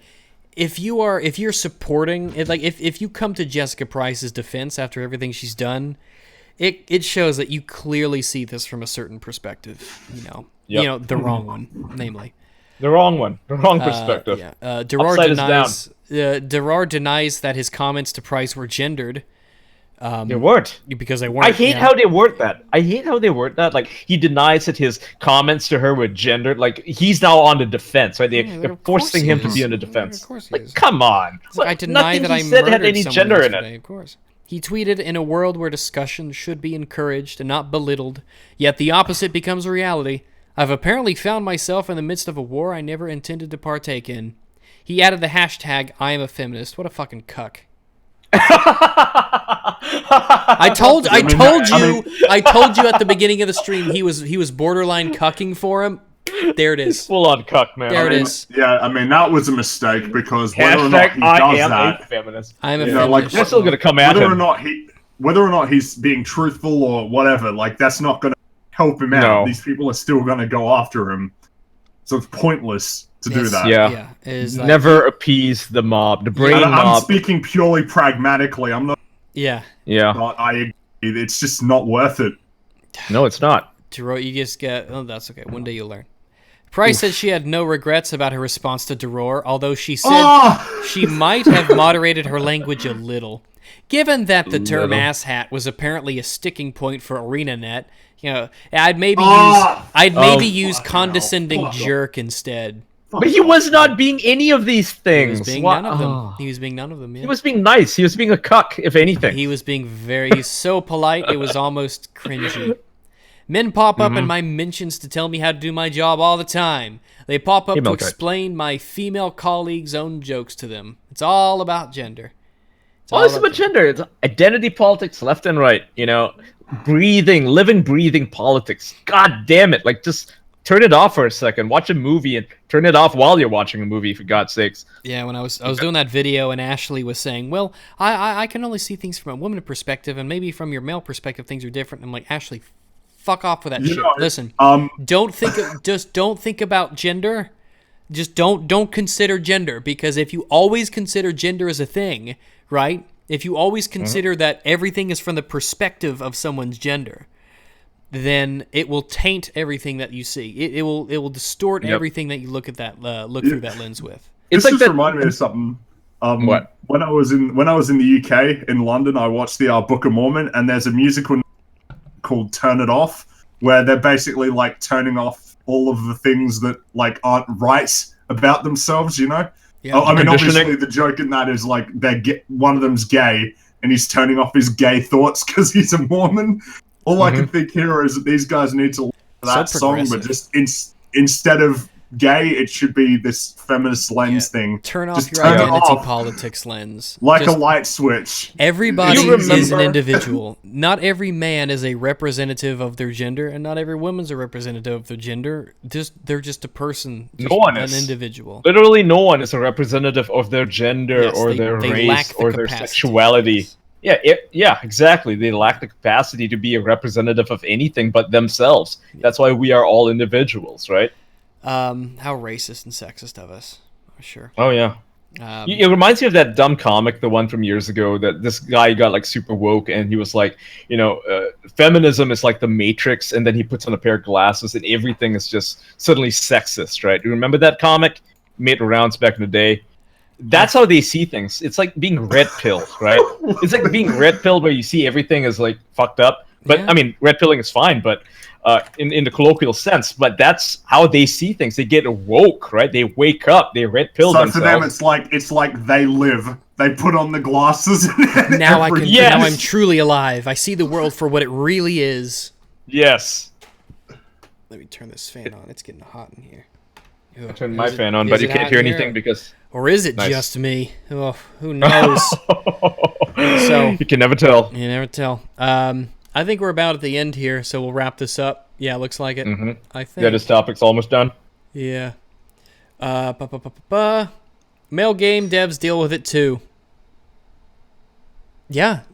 that should be the end of Yeah, the whole that should be the whole article. Yeah. Just fuck this whole article. Just Yeah. male game devs deal with it too. Gamers don't seem to believe expertise exists. That's retarded. Well, that's That's not true. I mean, that's just a lie. Oh, That's just a Kojima, lie. hello. That's just a lie. No, we definitely respect people who do good work, but that doesn't Yep. give you a license to be a dick to people. In her case, a bitch. Price plans to regroup and look at her options while staying away from social media. But that's not That's true. probably- good She's idea. afraid if she's not, but she doesn't want to engage with a monster that she created. She said she's very tired, not reading reactions. What would be the point? I have a security team handling my What? social media. A security I have a team. Are you security shitting team me? handling my social media since I'm under full Bullshit. bot assault. She's under full Oh, bot assault. Full bot assault. bot assault. It's like D-Day, but Twitter version. Fuck Yeah. off, Jessica Price. Go. Bullshit. Go This is like do Brianna Wu saying that she's got an assistant to read her tweets, right? Yeah, no. Jesus. Fuck off. I like Get out how of it here. ends with an advertisement. Oh, any devs who want to hire me, just contact me. Like, that's how it ends the article. Mm-hmm. It's a giant ad for, like, Yeah, hire this that's what person. Polygon is. That's what Colin Campbell's doing here. It's like, how should my article end? Oh, to get her a new job. We can't have this toxic Yeah. feminist not with a job in the industry. Full bot assault. That should be, that people should repeat that sentence. Like, that is hilarious. Like, I missed that the first time I read this. Full bot assault. Full Okay. bot assault. FBA. Make it a thing. FB. Hashtag full bot assault. I'm under under full bot assault. This is catcalling. So while I was looking up my I was looking up information on my article here, or my video here, and I came across this. Before we start, I'm gonna do some super chats. I'm gonna fill up my bottle. I'll be right back. All right. I'll regale the chat with the talk of the Kotaku article, their coverage of this Jessica Price thing, where a random developer, unnamed, claims that a bunch of people, or rather women at his company, or her company, I don't know, were receiving emails asking them to be fired. And that was a result of the Jessica Price situation. And the person sending out those emails was dumb enough that it had a code in it that was like it was the percentage sign followed by the words female dev, right, or female developer. And everyone was taking that to be a fact, right? Everyone was saying, well, everyone being the games journalists, were claiming that now women in the games industry at large are being targeted by these Gamergate motherfuckers who are trying to, get them fired. And where's the proof? Where's the citations? All this was based on a tweet that was unverifiable. No one had provided any proof whatsoever that they were being targeted. There's nothing. It was just talk. And that is presented as facts according to Kotaku.com and innumerable other websites, right? Everyone's going on about this. It's like, come on. This is such a narrative. Anything to boost their bullshit. I could fake a story, easily. It could fake a story, put it out there, and, have Kotaku or something run it, and they'll all just follow suit. They'll treat it as a fact. It does seem like unverifiable. there's a general lack of internal scrutiny of their own stuff. What, Polygon? Oh, absolutely. No, a lot of these websites, they don't. Man, when they we don't, get into the Riot article, holy shit, it is hearsay. The article, but a woman said it, so it's got to be true. Mm-hmm. We're gonna talk about that soon. Not in this podcast, right? No, but in its like own can of worms. I have no idea this week, this coming week. Yeah, you should read it. We'll hook you up. Yeah. I mean, really, the only reason that you guys are here anyway is because people keep calling me racist, so I have to do something to... you gotta get a minority on it. Gotta get some minorities in here, or else people start getting ideas. I got a green man from space and an Asian. Token Asian / Hispanic guy whose ancestry dates back to, Portugal? Yeah. So fucking inclusive. Mixed race, yeah. This is a very diverse podcast, though. It really is. In reality. Oh, yeah. It really is. It really is. I mean, Rex is gay. Right? Yeah. Rex is gay. Bisexual, yeah. Bisexual, yeah, sorry. And I ain't one of those trenders. I ain't one of those trenders. I mean, if anything, streams like this, which aren't uncommon, should be an example of the lie common that people who disagree with this really extremely bizarre narrative that keeps getting pushed in the gaming industry in particular. It's a farce. It's not true. Lots of people don't like this sort of shit. Mac McMillan said a bisexual dog, a pickle or whatever, and a man.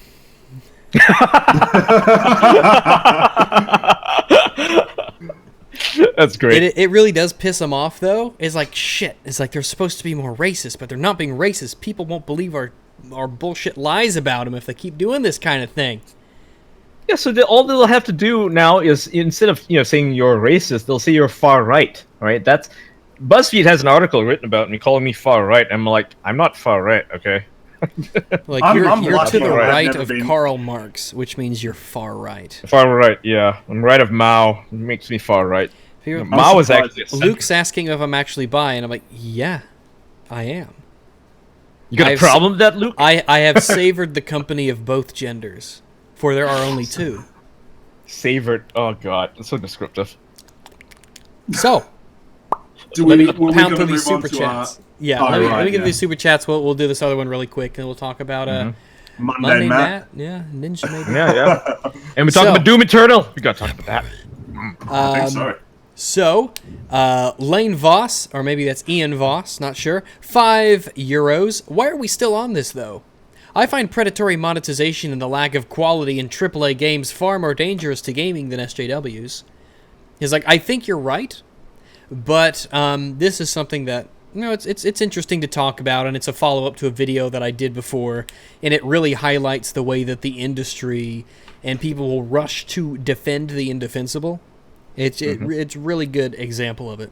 I think that both of the subjects are kind of important because both of them have trickle effects that might affect the actual quality of the game. Yes. Beyond, it might actually intrinsically affect what you're buying. Yeah, especially from a narrative standpoint. And I think it's also important to note that right now, I think there's bigger backlash against the SJW stuff than there is about the predatory monetization stuff. I think the predatory monetization had a time last year because it seems like everybody's backing off. Oh yeah, of microtransactions. Thanks EA. Yep. You finally I'm so went too glad. far. Yeah. EA's talking about having a compass now. They developed an internal compass that they developed, right? The And EA's moral code. Yeah, the moral code, and it's like, you guys had no empathy in the first place. That's why you need it. No other developer needs this. Even fucking Blizzard has that compass. Like, they're not gonna, they try to put themselves in the feet of the customer, right? They're thinking, okay, if I'm a customer, am I gonna enjoy this? Blizzard, the good guys. We can always count on Blizzard. We can always count on ArenaNet. Yep. ArenaNet especially. John117 gave $10. Did you watch the new Doom Eternal gameplay in its jab at PC culture? I haven't watched the gameplay. I've seen bits, but I do know about. It's orgasmic. I know about the jabs at PC culture, though. Do not you worry. That'll be something that I will love to see play out. Thanks very much for the $10, though. Sitzel gave $5. It's like Incredibles when everything's sexist, nothing is. Yeah, kind of. Basically, it's crying wolf too much. People stop believing you. Ragnar Einarsson Fireseth. I know that name.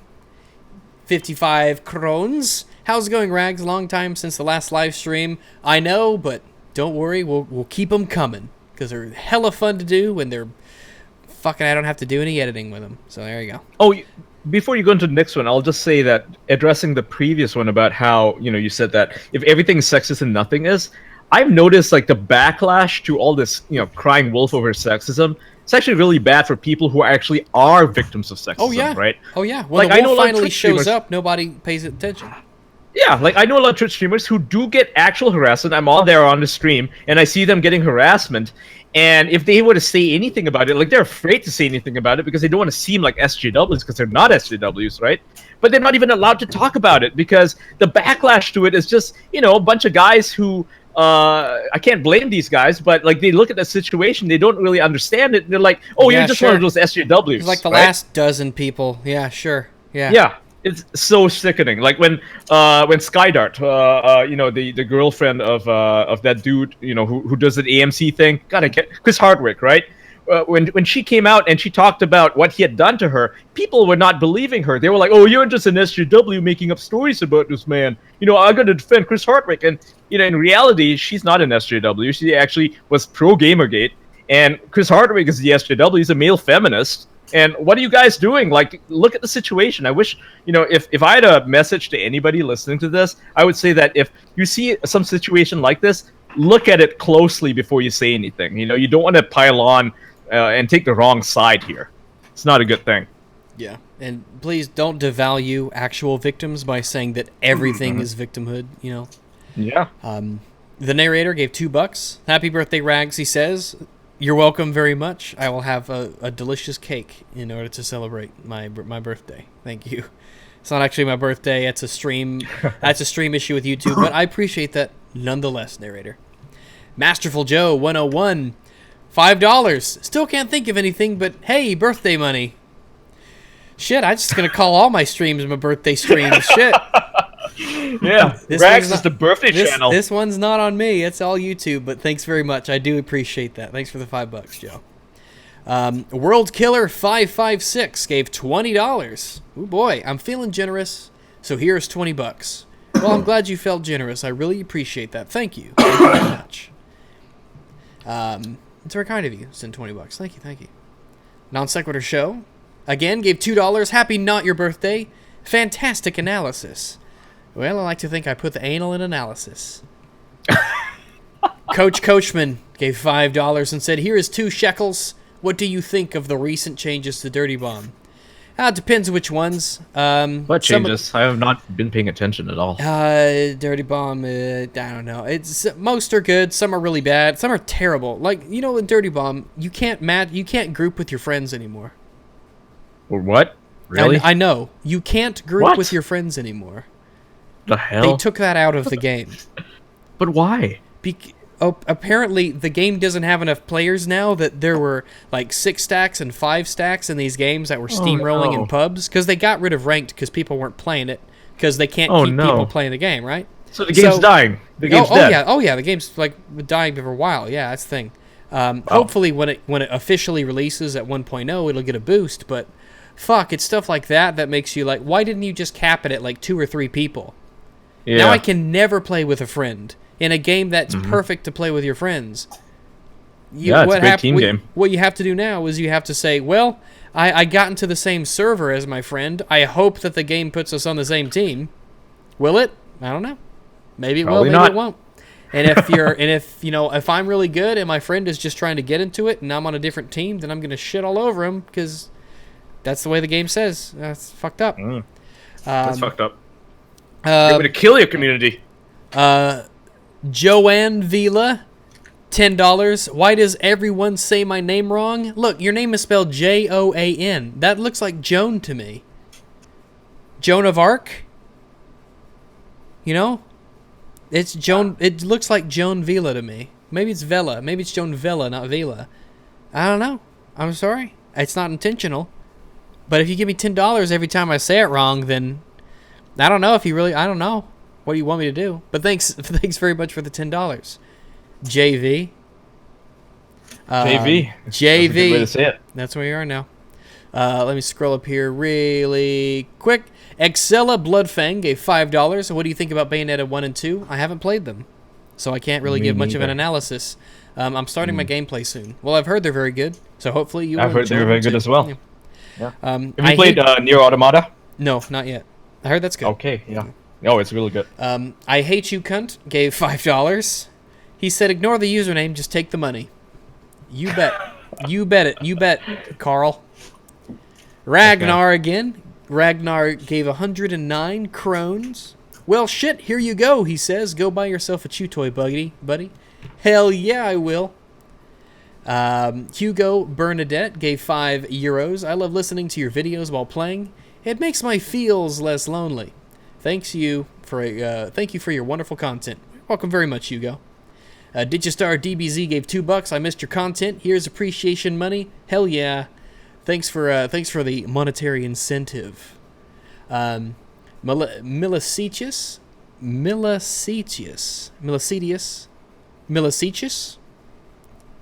gave $5 Australian. I've come into more money than I know what to do with.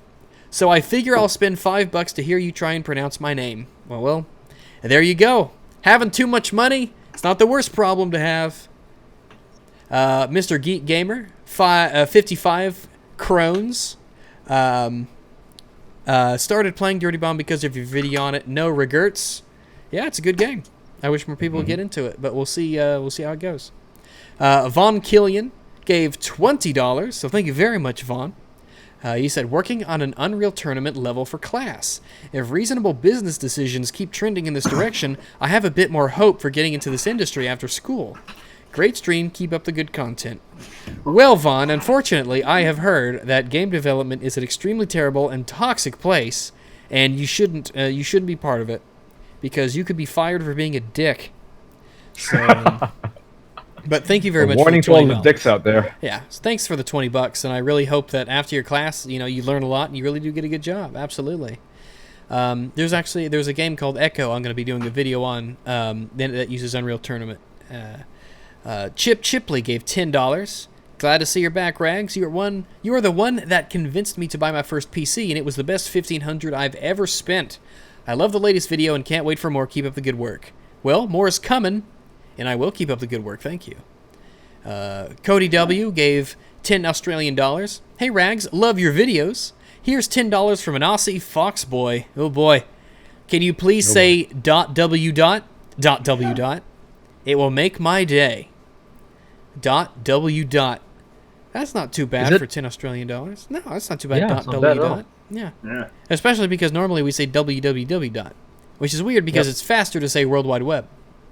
World Wide Web, and Yeah. yet we say www. It's very true. www dot. Yeah. It's actually it's less syllables to say AAA than AAA. No, AAA. No, AAA. No, it's three. It's equal. It's Same. equal. Double. Yeah, It's more to say double A. If you say double A, it's more syllables than saying AA. Or you can say ah. Dot W dot. Connor Grice, $5. Starting my Patreon pledge to you up again. Oh, thanks much. Yeah. Glad to see you back, Rag. Since $2 couldn't buy your love, here's another 5. You gave me the big gay. Well, 5 isn't enough to buy my love either, so you'll just have to keep trying.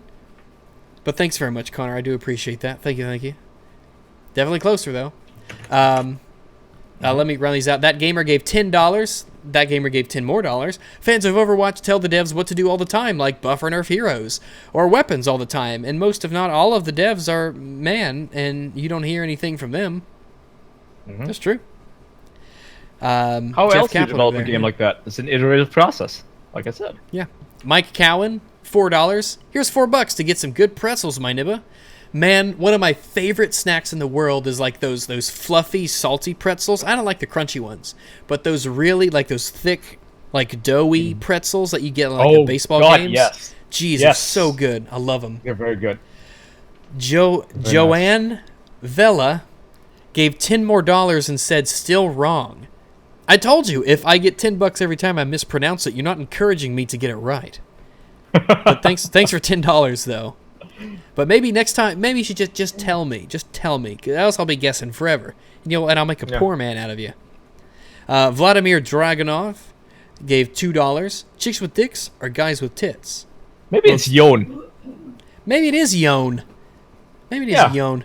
Vladimir Dragonov asks, chicks with dicks or guys with tits? Chicks with dicks. I'm going to go with chicks with dicks on this one. What were the options again? Chicks with dicks or guys with tits? Oh, yeah, chicks with dicks. Chicks with dicks, yeah. Chicks with dicks. Yeah. Chicks with dicks. Hal 9000. That's just fucking weird. Hello, Hal 9000.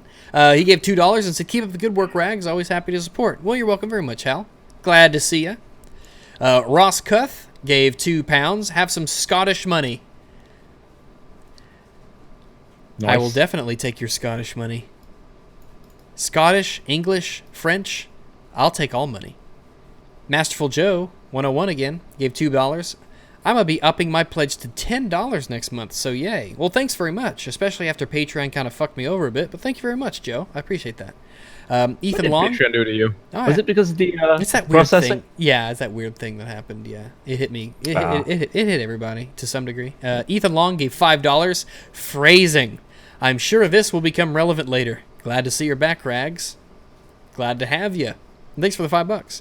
Miss Jiff gave $5. Hi, Rags. Love your content, but how did the world get to this? Where this stupidity have become the normal and not the outlier? I think it is the outlier. Simple. I think it is the outlier, which is why it's such. It became so prominent. It's social media. Yeah. Social media caused it to be boosted because the craziest voices, the strangest voices, they're the ones boosted to the top. And usually they have a grain of truth. So people see these tweets, like even my tweets, they're actually kind of out there. Like they're not normal. The stuff I tweet about, it's not normal. It's not what normal people think about. It's just, it's got this strain of extremism to it. And extremism is very attractive, right? It really is. And people boost that because it's almost like counterculture in a way, It is, yeah. Except with social media, it's like it become popular. It's more than counterculture. People who are extreme, they tend to coagulate. It's like flat Earth, they found a way to communicate with each other. So the Earth is not flat, by the way. Sorry to break it to you guys. Yeah, you've got go to the non sequitur show for all of the flat Earth autism that you could ever want. I swear, if you want to hear like legit flat earthers arguing against people, go to the Non Sequitur show. They got more of it than you can stand. Short Afro Man 4 gave $5 more. He said, your repeated www reminded me of a 4-image comic. 611, 711, 811, and a picture of President Bush. The yellow Ampharos gave $2. Are traps gay? Yeah, of course. Zontar gave $5 Canadian. I've watched 40 episodes of anime in a single day earlier this week. Oof, man, I don't know. That sounds terminal. Ugh. Yeah. And Fatal End 021. $5. Love your videos, Rag. Switch to PC gaming thanks to your great videos. I'm excited to watch the next content you'll create. Well, I'm uploading my thoughts on Mundane Matt here to the Dog Bites channel, which is in the description, so that'll be available there soon. Maybe I'll do it in the morning. Yeah, spaced it out. And the Wacky Hacker gave $14.88. What Matt did brings everything he said into question. Zoe Quinn, his swatting, everything. He does not know how badly he fucked up. And you're right. Oh, yeah. And the fact that today he uploaded 3 videos and didn't even mention like it. Nothing happened. Like nothing happened. Dude, this isn't going to blow over, Matt. But we'll get to that soon. Thank you, Wacky Hacker, for the 1488. I appreciate that. I think that's all of them, isn't it? Oh, that gamer just made one. $5 from that gamer once more. How much do I have to donate for you to open a Discord for your fans? Join mine? I do have a Discord. I do have a Discord. One? I do. Do you really? Wait, You're in do? it. Oh shit! I guess I am in it. Huh? You have a content creator role. Oh yeah, I guess I do. Huh? Okay. Jesus. Yeah, I see that now. Worst. Yes, I do have one. I just don't want to open the floodgates all at once. You're keeping it like when people ask, I give them an. I just don't want all of a sudden to whoosh everyone comes in. Right. Then it's just autism. I want people to stream in, you know. Yeah, but I'll think of something. Just send me a message or something, you know. Send him a message. Yeah. That's the thing. So, from MSSV.net, never heard of it, but Adrian Hahn said Jessica Price shouldn't have been fired. That is the single blindingly obvious conclusion I came to after reading the way in which Price, a game producer and writer for Guild Wars 2, was fired by her employer ArenaNet for some tweets in which they claimed she attacked the community. Claimed, and in quotes, attacked the community. I guess ArenaNet is the they. ArenaNet's claiming this. I guess, you know. I guess. Peter Fry's fellow writer was also fired for defending her. Price had been at the company for around a year. Fry's for more than 12 years. He was around 14 or so, yeah. Yeah, 14, yeah. Rather than recapitulating the whole story, I'd suggest reading the short but comprehensive Rock, Paper, Shotgun piece. If you're curious, you can find more from The Verge and Eurogamer. These are places where the writer actually intends to work, you know, so just a little shout-outs there. Yeah, you know, I shout you guys out, you know. Yeah, shout you guys out. You should like that, right? That's pretty good. But yeah, here it is. Today, in being a female game dev, allow me, a person who does not work with you. Yeah, it's about gender. It's about fucking gender. Always gender. That ratio, though. If she was, if she was like a different race, she would say, "Allow me, a person doesn't not work with you. Explain to you how to do a job. A day in being a, I don't know, African American dev or something." But you notice that Asian. Yeah, it's only the exactly. Yeah. Ellen Powell, she does that. Loves going after that.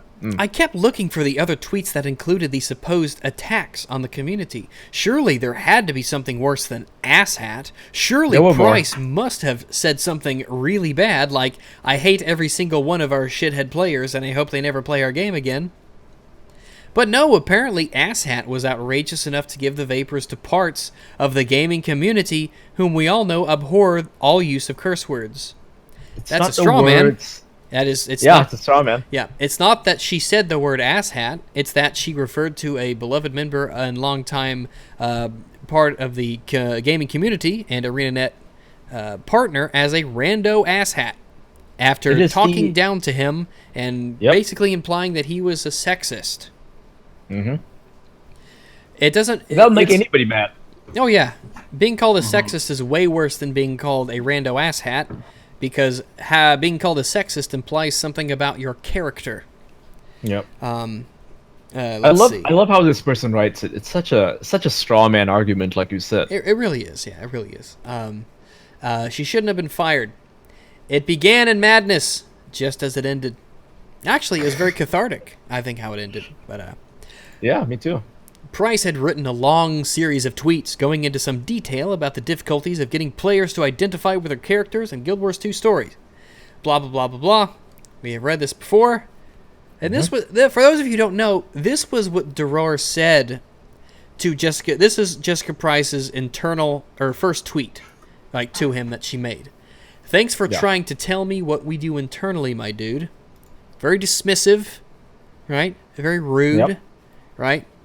Duror said, you getting mad at my obvious attempt at creating dialogue and discussion with you, instead of just replying that I am wrong or otherwise correct me in my false assumptions, is really just disheartening for me. You do you, though. I'm sorry if it offended. I'll leave you to it. It's nice. Too nice. I'd say it's on the borderline of being too nice, yeah. Yeah. This is not Price getting mad. It's a brusque? I don't know that word. Yeah, brisk. It's a brisk dismissal. Brush off. But not one that's unwarranted. It absolutely is. Absolutely is. And the community of the game disagrees with you. So there you go. Several years ago, I was at a conference party hoping to speak with a senior exec at Pixar. There was already a group of people talking to him, and at one point in the conversation, I jumped in by questioning something he said about a relative release date of one of their early movies. Not only was it an inappropriate interjection, but I was wrong. Forgive me, I was only 20. Oh, shut up. The exec paused, turned to me, rolled his eyes, and said, "Excuse me, I think I know when our own films were released, thank you," he said, and then turned away. He was not mad at me. It was a brush-off, just like the one Price delivered. It wasn't even rude. That is rude. But there's a difference. It actually does sound rude. That does sound rude. That is rude, and there's a difference. He was having a conversation in person. Yeah. And you interrupted him. He's going to get irritated. Anyone's going to get irritated. They're going to get snarky, and he probably smiled while he was saying it. You have expression. You have body language. Like, you have to be there. With Twitter, it's like, it's a turn-based strategy game, right? Well, it really is. But in an article like this, when you're describing it like this, you could describe it any way you want. Mm-hmm. And pass that off as what really happened. That's the thing. Yep. That's why hearsay like that is just, it's too weak to go off of. Mm-hmm. Duror thinks Price is getting mad at her. Nothing could be farther from the truth. I'm sorry. What is this? What is this? What is this? Fucking idiot. Price didn't give Duror the attention he had. Good. Oh man, I gotta get that crystal ball that you have. Jesus. Price didn't give Duror the attention he felt he deserved, so he got mad. Oh, yeah. Come on. Duror was the mad one. I should have fucking invited Duror into the stream. I didn't even think about it. I should do that. Everyone talks about him in the third person, right? Yeah, I thought about it in the past about doing like a conversation with him, but I should have done. I didn't even think about it. Yeah. Oh well, we're speaking for you, Duror, because you're kind of a soy boy. So this is not. Let's see.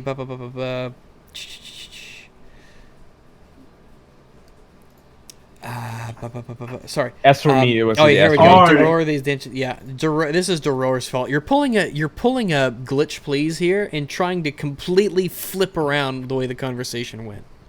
Can I just look at this quote unquote bad faith questions? So, question: isn't it like firing a waitress for being rude to customers? No, because Price's job isn't serving the public.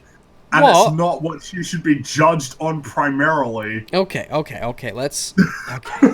All right.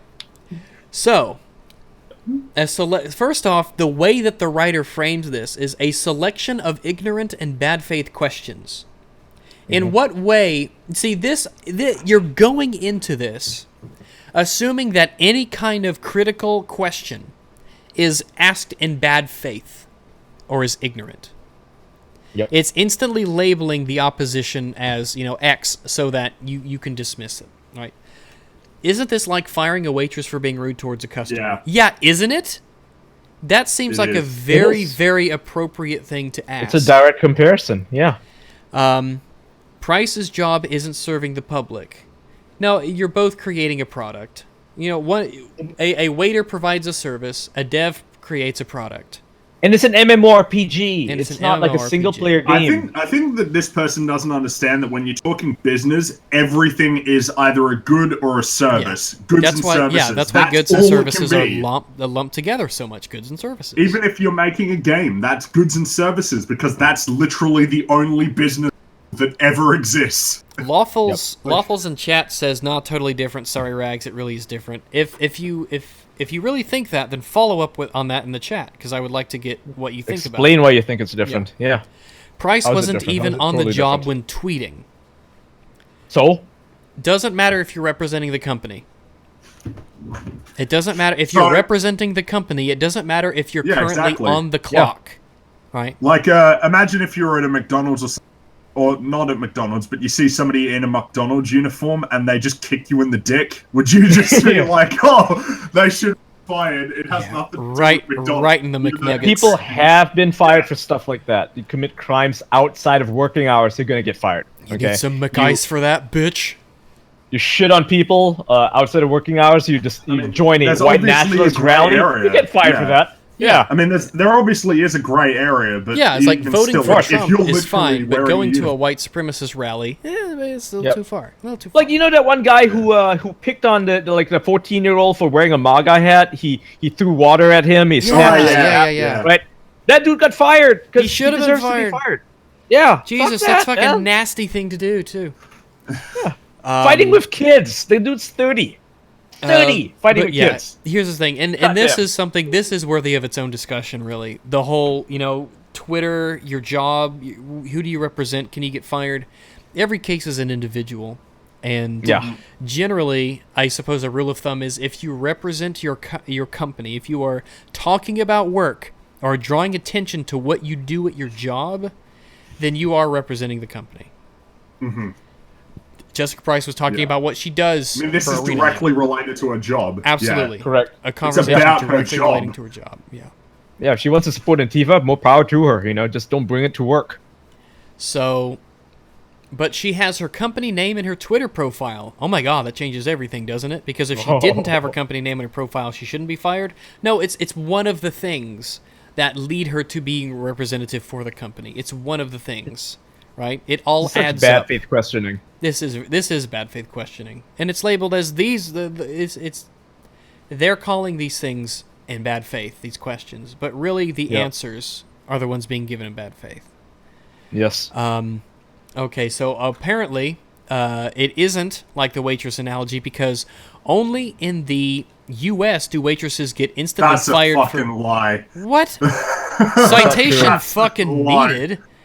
Only in the U.S. She's apparently only in the U.S. do waitresses get instantly fired for being rude to customers. Well, that's Really? just not true. That's if I was bullshit. in a restaurant, and some Motherfucker, have you waitress ever been to threw a water in my goddamn face- Waffle House? They ain't putting up with your bullshit at 3 a.m. If you're an asshole, they're going to flip you. They're going to give you your shit with a side of hash browns. So, the notion this should be copied by the international gaming industry highlights the disturbingly authoritarian and servile nature of parts of the gaming community. What? We're the authoritarians. Sure, we're the authoritarians. Okay. Jeez. Wow. Did that guy in Wow. chat? Did that guy in chat ever I don't think so. come back? Because I've kind of been keeping my. Well, Yo, I don't know. people in Europe are saying it. A lot of folks in Europe are saying that you get fired for what she did if you're in Europe. Yeah. Any country. I'm in Asia, Malaysia specifically. Yeah, you'll get fired if you did what she did.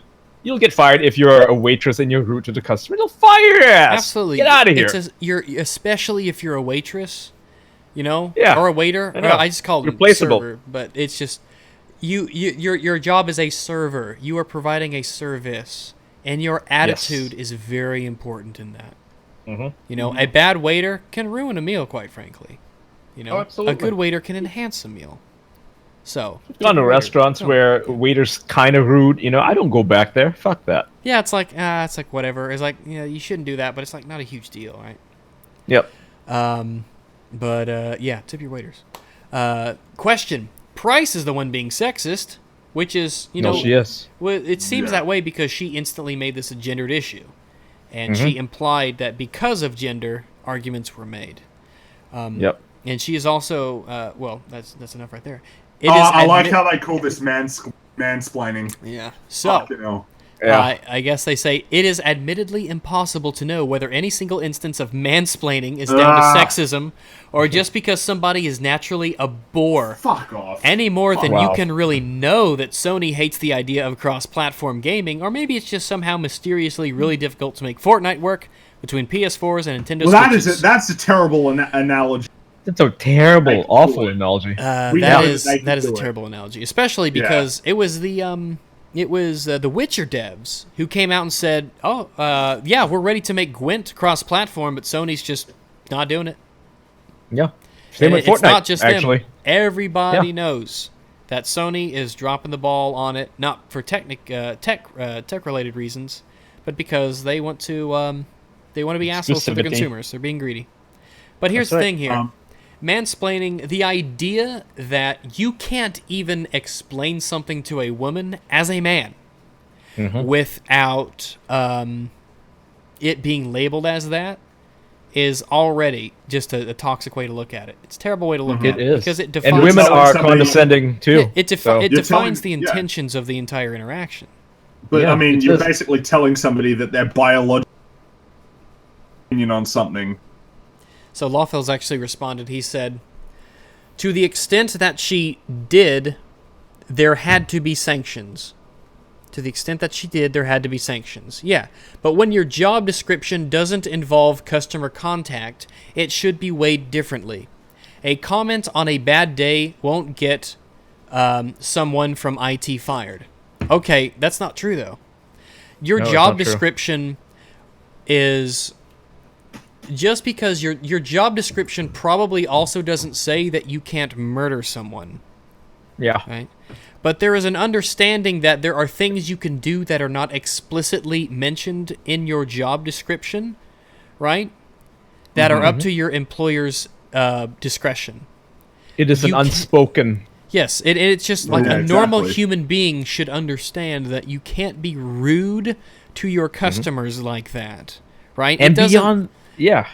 And It beyond that, Price had direct interaction with her customers. She was doing an AMA that Yes. was sanctioned by ArenaNet, so she had direct contact with these guys. Yeah. They wanted her to have direct contact with these guys, and she was not behaving herself. Lawfuls, you say that this So it's a is moot point. a comment on a bad day. Is like, here's the thing: it doesn't matter if it was a bad day or not.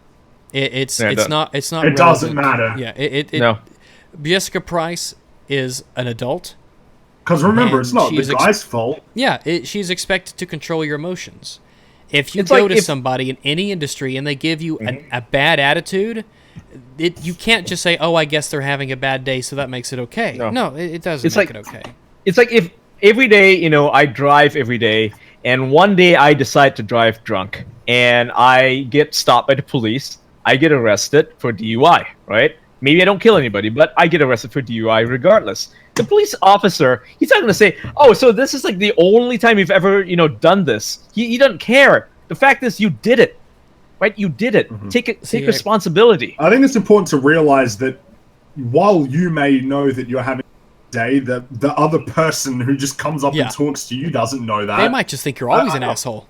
I just get Yeah. sick of people using it as an excuse. And I here's can the thing, mostly have look. bad days. but Like, that's not an here's the thing. excuse. First, if you're My gonna name use, is- if you're going to use that as an excuse, first off, Jessica Price has a lot of bad days. But Yeah. Yeah. having it be Yeah. a bad day, it's an explanation. It is not an excuse. No, it's And not. adults need to keep their emotions in check, Yeah. right? Just because, Yeah. I mean, and I understand where you're coming from, but I do think that it's a very fair comparison. If you don't, if just because your job description might not involve customer contact, when you go out and you do it and it's sanctioned by your company, that really doesn't work. That kind of does fall apart. But I'm very glad that you voiced how you thought about it. I know where you're coming from. I just don't agree. But thank you for saying something. Did you hear my cough, by the way? Name I mentioned during the cough? Yeah, I did. Yeah. Monday night. I mean, Yeah, there you go. Maybe you ought to move on to that one. We've been on this for about 2.5 hours. Yeah. So it might be worthwhile to move on to. Price doesn't need to be on Twitter. It's Dwarro's important ArenaNet member. Business with a tweet. Blah, blah, blah. What about free speech? Oh my lord, this is a long article. Jeez. Yeah, I know. That's what I mean. And the first comment, I disagree with the view of this article. Yeah, that's going about as well as you'd expected. So, This yeah, cancer. this price is a piece of shit. So let me see. And so is this person. So is this person making excuses for her. So, shall we talk about Mundane Matt? Oh, yes, yeah. we should. But first, we should read all the super chats, and I want to take a potty break. So, Sure thing. I'll be right back. But how long? You have to scroll quite a way down until you actually get to Monday Match Channel. Yeah, he's dipped under 160. Jesus. Jeez. I'm listening to the stream right now. It's pretty bad, isn't it? It's Yeah. pathetic. It is. It's pathetic. Let me go through these Yeah, go super ahead. duper chats. I have this problem. I have this problem with my monitors. Whenever I put my elbows, or whenever, sometimes I don't even have to be touching the desk, but when I'm sitting in the chair here, when I hop up on my chair and it wiggles around, I don't even have to be touching the desk, but my monitor will flicker off and on. And it's really strange. Like I just put my elbows down on my desk, and both my primary and my right monitor flicked black and black and came back on. Weird. Very strange, Yeah. and I have no idea what's causing it. And the weird. thing is, this has happened at my old place and here in my new one. So I don't know what's. And the thing is, I can shake. I can put my paws on the desk and shake, and it won't do anything. They won't. Like I can see the monitors wiggling, and it won't do anything. But when I lightly just lean on the desk a certain way with my arms, then they'll flicker. If anybody knows why that's happening, please DM me, because it's very annoying. My PC's not on the floor. Oh, I have this weird issue where if I like lean a certain way on the desk, or when I don't even have to be touching my desk, but if I hop up on the chair, and it makes the monitors flicker black and then return to normal really quick. Oh, that sucks. It's weird. It's very It's strange. wires, right? It's the Yeah. wires. Maybe Yeah. I'm thinking so, but it's weird because if I grab the desk and I shake it and I wiggle it, it doesn't happen. Huh. Static, maybe? Could there be static? Like, Maybe. is your room carpeted? Yeah, my place where I am now is carpeted. My old place wasn't, and it was doing the same thing. And Okay, I have so it's static electricity that's messing with your wiring. What you need is to it insulate happened it. at the old place, and the old place didn't have a rug. But if anyone knows about this, DM me. It has to let be me a know. cable or connector problem. Yeah. Maybe. It's just weird. It's weird, though. But sometimes it's like the smallest, tiniest movement will make them flicker. Right? Yeah. But it's very strange. There you go. These super chats really, really quick. Go through these fairly quickly here. Let me scroll up to where I was. Give me a second here.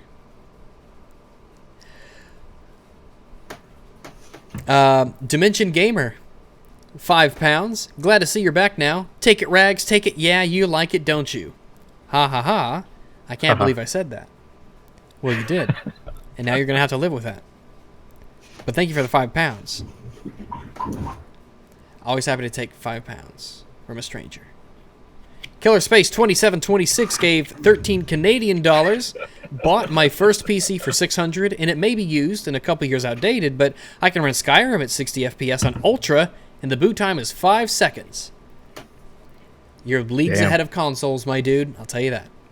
Yep. David Blaine gave $5. Hey, Rags, would love to get into streaming. I have been told I'm entertaining and give good insights, but not sure how to start. Any advice? Send me a DM, and I'll let me know that it's you. And what I'll do is I'll give you some advice for you. You should give me some advice. Oh, honestly. Well, A lot of it isn't necessarily stuff you can tell people.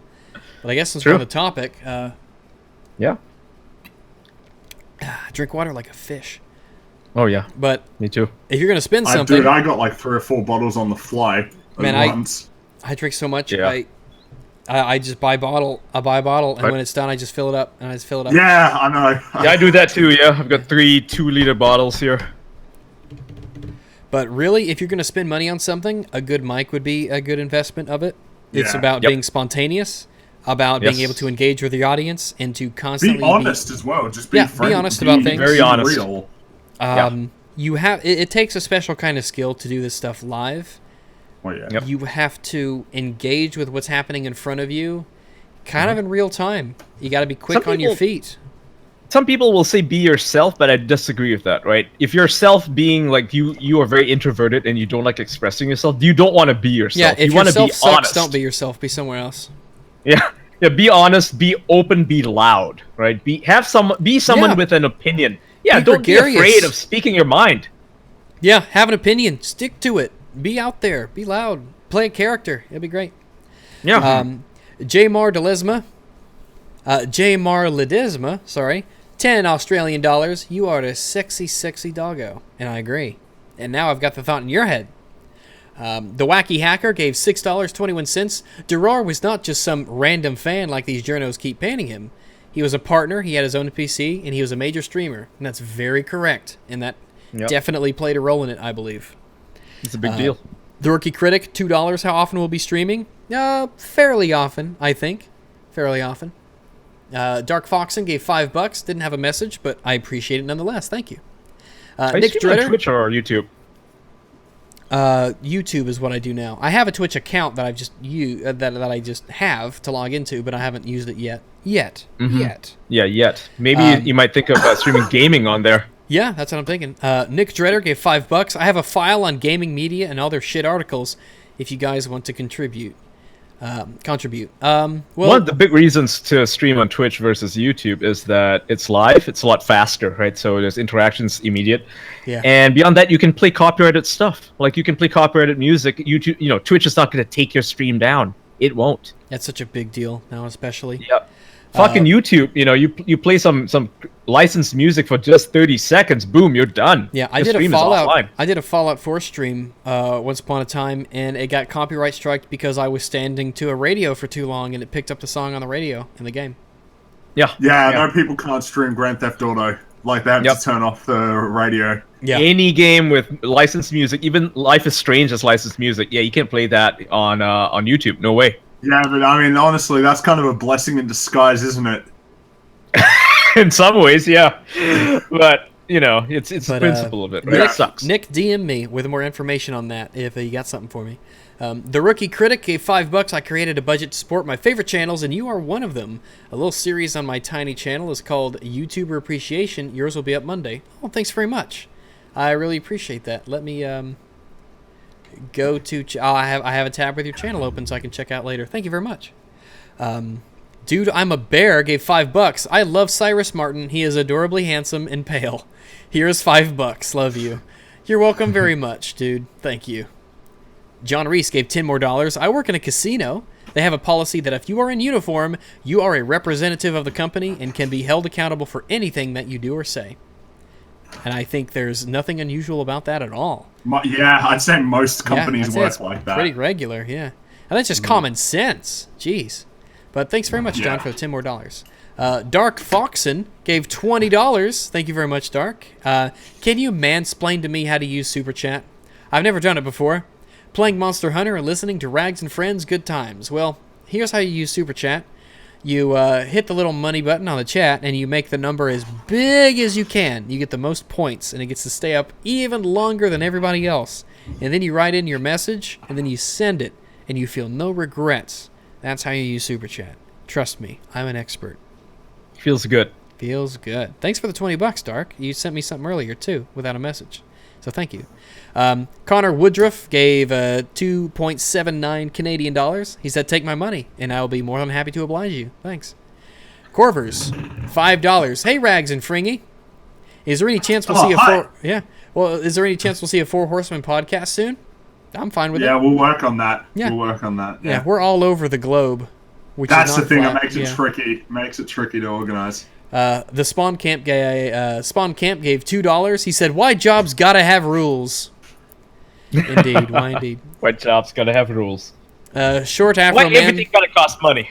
Yeah, Short Afro Man gave Short Afro Man 4 gave $5 more. Thank you again, Afro Man. He said, "Frankly, I'm surprised these mental midgets aren't killing themselves with their failed logic backflips. Okay, no more throwing money at you. Love you. Thanks much." AKS47 gave $5. Wish I could give you more rags, but I'm just a poor boy. Nobody loves me. He's just a poor boy from a poor family. Well, poor or not, I really appreciate the $5. Somebody out there loves you. Jesus loves you. Robert Romine gave $5. Be loud, have an opinion, stick to it. In other words, rags, don't be boogie. Mm-hmm. Yeah, there's some As wisdom much as I love Boogie, that's good advice. Yeah. Magnus Harris gave $5, the most points. And Papa Doug gave $5 on the topic of shutting down streams. H3H3 getting shut down for even mentioning Alex Jones. That's crazy. I heard about That's that. nuts. Yeah, that was nuts. I heard about that the other day, and I was shocked. The fact that I'm shooketh. someone as big as H3H3 gets the strike and shut down just for talking about Alex Jones. If they can do it to someone his size, they can do it to anyone else. I was thinking, if they can do that shit to Alex Jones, they can do that to anybody else. Exactly. See, that's what most people don't get, right? They're like, oh, H3H3, it happened to him.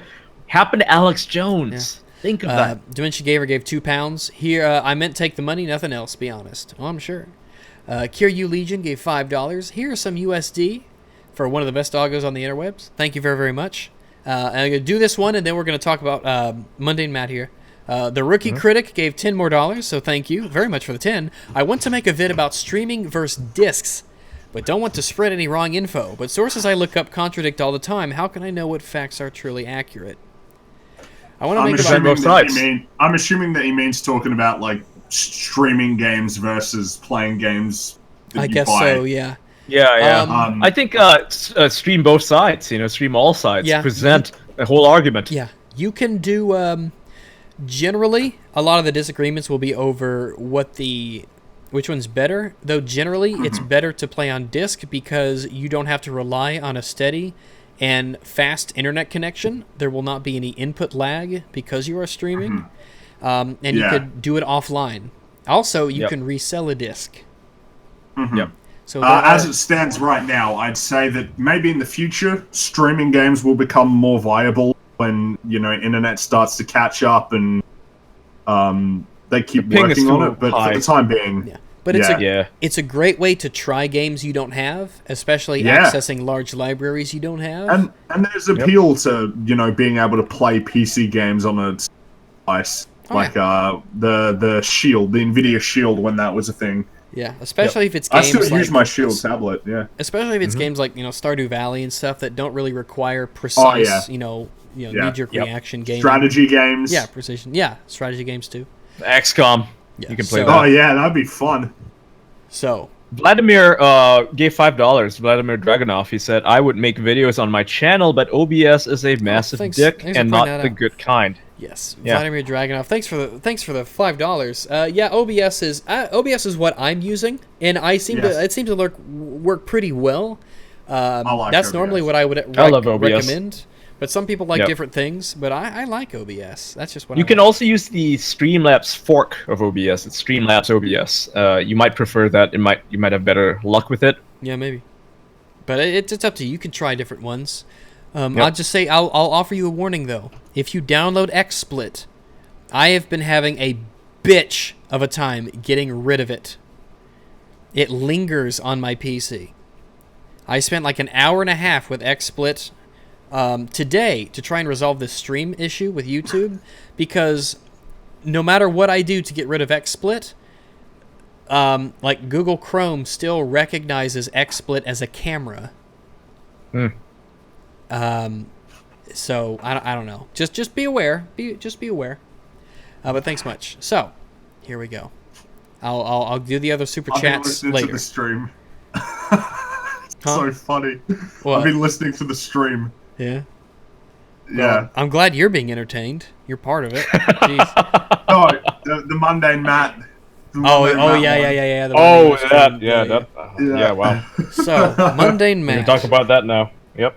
So, for those of you who are not aware, Mundane Matt is a piece of shit. Mhm. He's been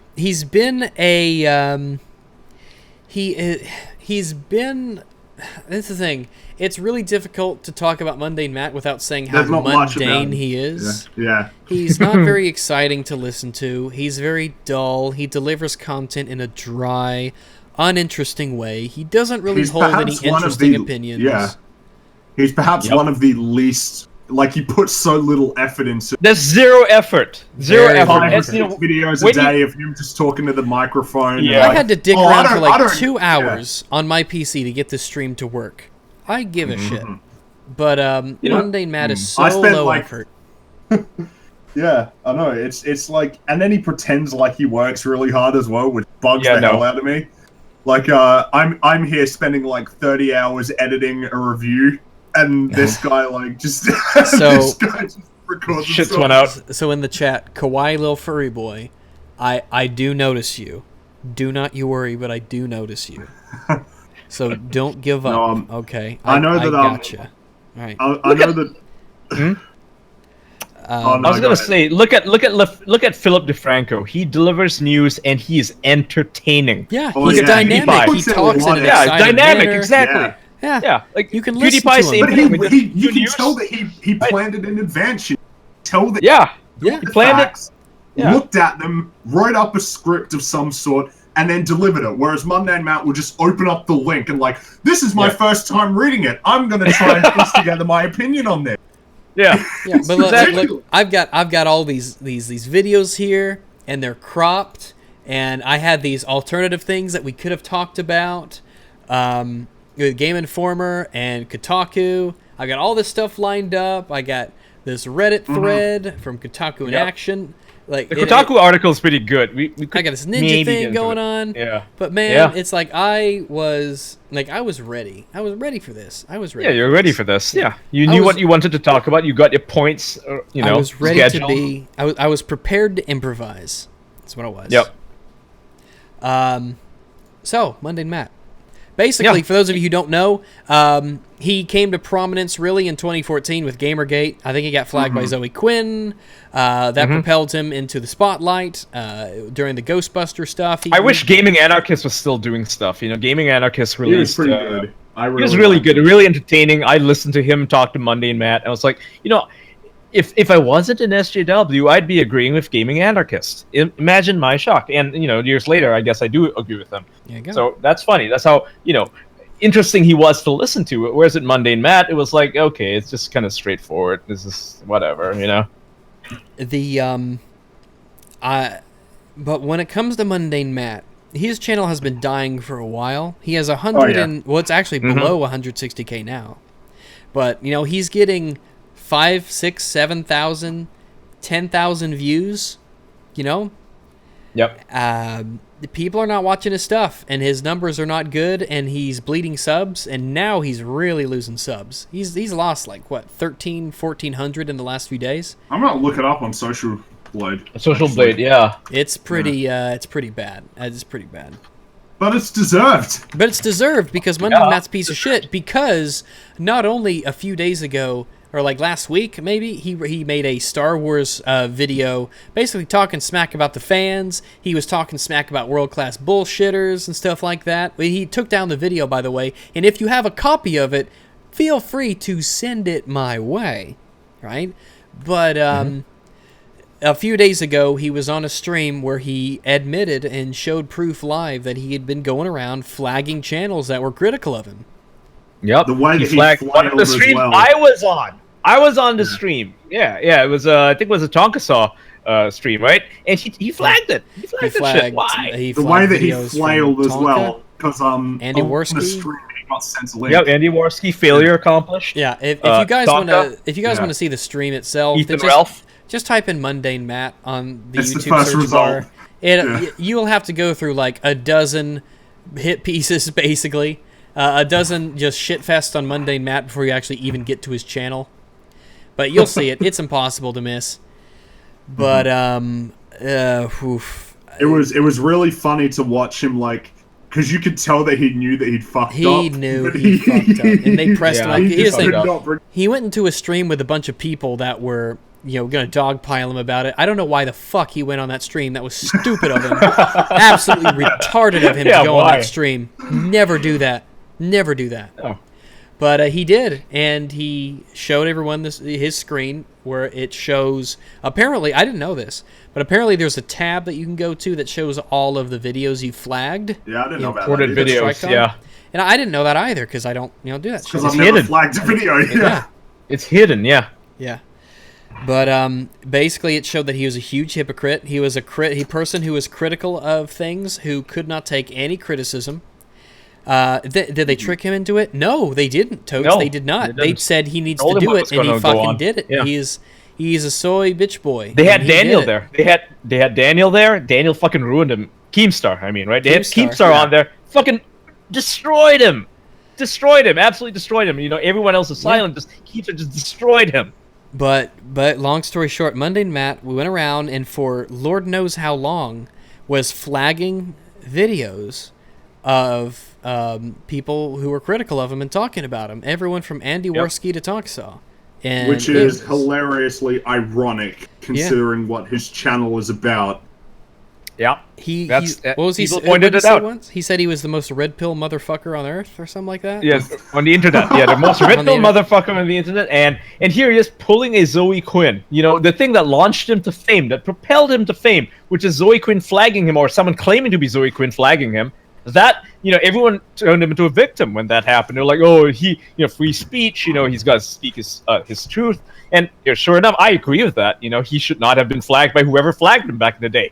But now here he is, Monday Matt, flagging other people. He became the monster, man. He became the monster. Do you think that Mundane Mats should stay on YouTube? No, hell no, dude. No, I mean, he can't recover, I don't think. Yeah, so I think he should take his little YouTube thing, the thing he cried over, like a little bitch. He cried over that when thing. He got the, Send it to Tonkasaw. Send it to Tonkasaw. He owes Tonkasaw that, Send it to him. Here's the thing. When the worst thing that you can basically do on YouTube, from one YouTuber to another, is to attack the channel itself. Yeah. As a thing. Don't community guidelines potentially get a channel taken down if there's not enough of them? You can get, it's like 3 or something. But it inhibits your ability to grow an audience and to cater to the audience that you have. It is a direct attack on your ability to express what you feel, what you say, and to deliver content to all the people who subscribe to you. It is an incredibly selfish and immature thing to strike and try to attack channels' ability to produce content because they were critical of you. Like this is something that a child does. Mm-hmm. This is something that a child does. It's a tantrum. It is basically the equivalent of throwing an internet tantrum. And I'm not going to buy the bullshit of, I'm in a bad place. I'm not feeling good. That's don't buy it, man. That's bullshit. Everybody's in a bad place. Everybody's in a bad place mentally. It's not an excuse. It's not a justification. It's not a reason to do anything. This isn't even going into Mundane Matt. There's content and how boring it is and how flippy-floppy it can be sometimes. Oh, yeah. Oh, yeah. And the fact that he straight up has espoused gaming. He was pro Battlefront 2. I had a conversation with him on Twitter, that he likes. It was pretty pathetic. Oh, yeah, I remember that. I remember that. Shit, that was He was pro-banning Alex Jones a few days ago. Pro-banning Alex Jones. Like, who the fuck takes this position? He's like, well, Alex broke the rules, so, you gotta ban him. Like, shut the fuck up. Dude, you broke the rules. Other people break the rules. What the hell? Alex Jones is a twat. But like when 4 companies within a very short amount of time, like 12 hours, conspire to ban you from the internet, basically, that should terrify everybody. And it's more than 4 companies now. It's Pinterest. It's MailChimp. Fucking MailChimp. Like, what the hell? It's a very bad thing. Yeah, it is. We got a Cyberpunk game coming up, and I think Sargon called. It wasn't Sargon called it. It was. God, who was it? Let me check real quick. Yep. I grabbed the wrong thing. There we go. So, It was... Let me check. Paul Joseph Watson said, libertarians' obsession with the state, their belief that things are only bad if the state does them, means they are incapable of arguing against capitalist authoritarianism, and in fact even supported on the basis that this is the free market, even though it isn't. And I think there's some truth to that. I like that phrase, a lot of truth to it. Capitalist authoritarianism. I mean, that's what China, dude. cyberpunk is Fucking about. China's like that. China is like that. China's like a marriage of state communism with the worst aspects of capitalism. It's all driven by commerce, right? It's all the marketplace, and free speech there. It's controlled based on how much money you have. Right. That's all it is. It's a cyberpunk dystopian nightmare. I would say that when it comes to this subject, what I like to refer to it as is spirit of free speech. Yeah. So, you can ban people. You can block people for simply disagreeing with you. You can flag them, but it's not really in the spirit of open and free discourse. And here's the thing. There is a point when corporations get so big that they become the government. that they basically fulfill things that the government used to do. At least it isn't the government. They'll say as the government steps on you. Yeah, the whole thing about, well, it's okay because it's not the government as the ones who are crushing us under their heel, really only goes so far. Imagine the PMCs walking down the street. So they're employed by the government, but they're not the government. But they're employed by them, and they're taking shots at civilians. Oh, I guess it's okay because they're not the government, right? You see, I totally get... I almost always side with businesses over government. But there does get to a point when businesses get so big and so entrenched in society. It's entrenchment. Like social media. There's no more free enterprise. Yeah. It's against the principle of the free market. There is no free market for social media. It's governed by YouTube, Facebook, and Twitter. That's it. The thing There's is, nothing else. You have to ask yourself, do you trust these corporations, these massive corporations that have political interest and connections to be the ones to determine, right ahead of midterms, what political speech is allowed? Yep. I think it's an interesting dichotomy because history being cut out the case. Oh, sorry. Yeah, no, this is the first time that we've ever had to deal with something like this, where we've got a new communication platform. It's private, it's digital, it belongs to a company because they have all the infrastructure. They facilitate it, and most people have access to it. There's not necessarily a precedent for this that we can actually. Really There is. That's right. There is actually. It's a telephone. Yeah, it's a telephone. Yeah, true. Yeah. Companies are not allowed to cut off your service just because they don't like what you're saying on the phone. Yeah, see, that's the I thing. suppose so. Most people don't realize that. There's a law for that. There's a public utility, even though it's owned by corporations. So the internet should be treated the same way. I mean, the United Nations calls the internet a human right. So if you're being deprived of your, internet, then you're having your rights discriminated against. I think that infringed upon. The internet is too big. It is too the scale of things matter. And the internet, and especially social media, has become such an integral part of our discussions about politics and culture and society in and of itself that we can't allow just a few corporations, again, that have political interests and political connections to control what happens on it. Yep. And we're not talking about state-run media, by the way, in the chat. If you're saying state-run, no, we're not talking about that. We're talking about having a bill of internet rights for citizens, right, on the internet. That's what we're talking about. Yeah, I'm not saying the government needs to step in and run these things. I'm saying that there should be rules in place that prohibit a company from doing things that violate First Amendment. Yeah, the First Amendment. And I'd like to note that I can't fathom somebody being for net neutrality, but also turning around and saying that this is great.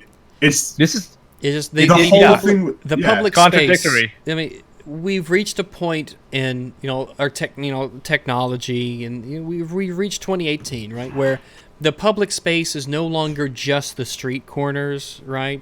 And, the physical public spaces, but the public space for discourse has become social media on the internet. And I think that our laws need to start reflecting that. And Yeah. I'm not... It's there are That's a difficult laws subject. that are there are laws designed to protect companies from liability, right? Section 230 of the Communications Decency Act is always brought up, and the reason for that is it says that essentially companies like Twitter, YouTube, whatever, they're not liable for what people produce on their platform, meaning that if some guy would have commit a crime, put it on YouTube can't be sued for it, and you know what? That's fair. It's like the person who made the road isn't responsible for the drunk driver. It's exactly, and that's a good law. The problem is that these companies are acting like editors now, right? Yeah, that's the thing. They're free from liability, but they can do whatever the fuck they want, and they can control speech, which goes against it. This is why we need an amendment to that act to make it so they cannot editorialize speech. It cannot edit what you say. Yeah, ultimately, because I think I'll probably actually call it here in just a second, because we've been going for what 3 hours, but ultimately, regardless of how you feel about Alex Jones, it doesn't matter, right? It shouldn't matter. It should not matter. Like the only reason that a lot of canary people, in the coal mine, a lot of people. You see, here's the thing. This lawful saying, you unfortunately have no right for being on Twitter, Facebook. We're not saying that. That's not what we're saying. Once the fact that Alex Jones can do this stuff for 10 years or whatever, without a problem. More than that. And then all of a sudden, within 12 hours, all of these mega corporations silence him like that. Yep. When on iTunes, because his app was number 3, right? Yeah. So instead of just banning it because they couldn't find a way to ban it because he hadn't broken any rules, they banned the number 3. Yeah, if you look at your app store right now, it's 1, 2, 4, 5, 6, 7, 8, 9, 10. Here's the thing. If it's illegal for Trump to block you, it just follows. But the thing is that when it comes to political discussion and discourse about how our society is run, social media has become basically the primary way to do that. And if you are not allowing people to participate within that discourse because of the opinions they have on that discourse, you are effectively silencing their freedom of expression. You are denying them the public platform. It's also election tampering because it's almost election season. I would say that there is a level of election tampering when you go around and you ban Gavin McInnes and you ban Alex Jones. Not just these guys. It's a lot of Republicans running for candidacy right now. Right, they're running for office. They're in the running, but they're QFD banned, quality filtered. Facebook has banned them, deleted some of their pages. Of course, it's election tampering. They can't communicate with their audience. Yeah. So just to end the stream before I go through the last super chats. I think that there are, and I'm not saying that the first answer we have is going to be perfect, right? Obviously, it'll take some trial and error to get the perfect system.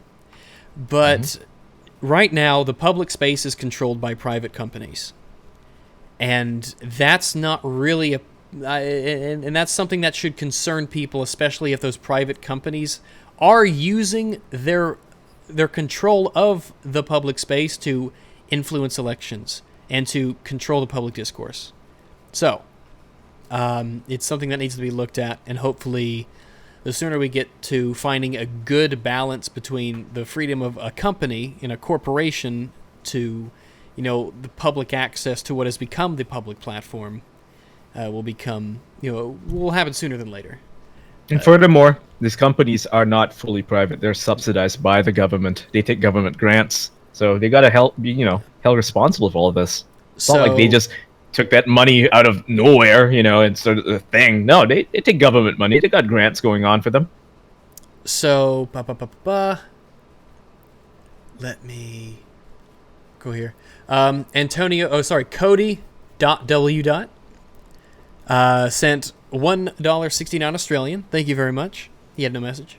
Antonio Torres gave $10. Tim Pool did a few good videos about the Alex Jones banning.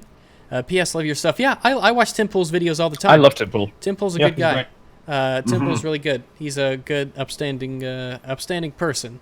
He's the stuff he says comes from a good place, and he's a principled guy. But I'm glad you like my stuff. But yeah, Tim Pool, check him out. Absolutely. We have Nick Dredder gave $5. DM me on my Discord if you want to see my file or contribute. I'm out. Shoot me a message on... here, let me get that. And I'll save that for myself later. Yeah, that's for you. This is like a private DM, except you don't know how to message you privately. So well, yeah, I didn't want to shift Discord around when the stream was going. Magnus Harris, $5. Thank you very much. Throwing more money at you to mention I just got a die-hard console player to switch to PC. Excellent. That's very good. I always like to hear that. Also, have you ever played Space Engineers? PC Master Race. I have not played Space Engineers, no. The Rookie Critic gave $5 more. Thanks for the input, guys. The vid... Oh, I clicked the wrong thing. I got to scroll up to you. Sorry. The vid will be on streaming and discs as a whole, but mostly like Netflix and DVDs, but touching on games, music, etc. There's lots to talk about, but there are pros and cons of both. As long as you represent both sides fairly, I doubt people will have too much contention with what you have to say. That's not true. There are some people who will. Okay. There are some people who are crazy. Don't worry about them. They'll find a way. Don't worry about them. Rando number 9 sent $5.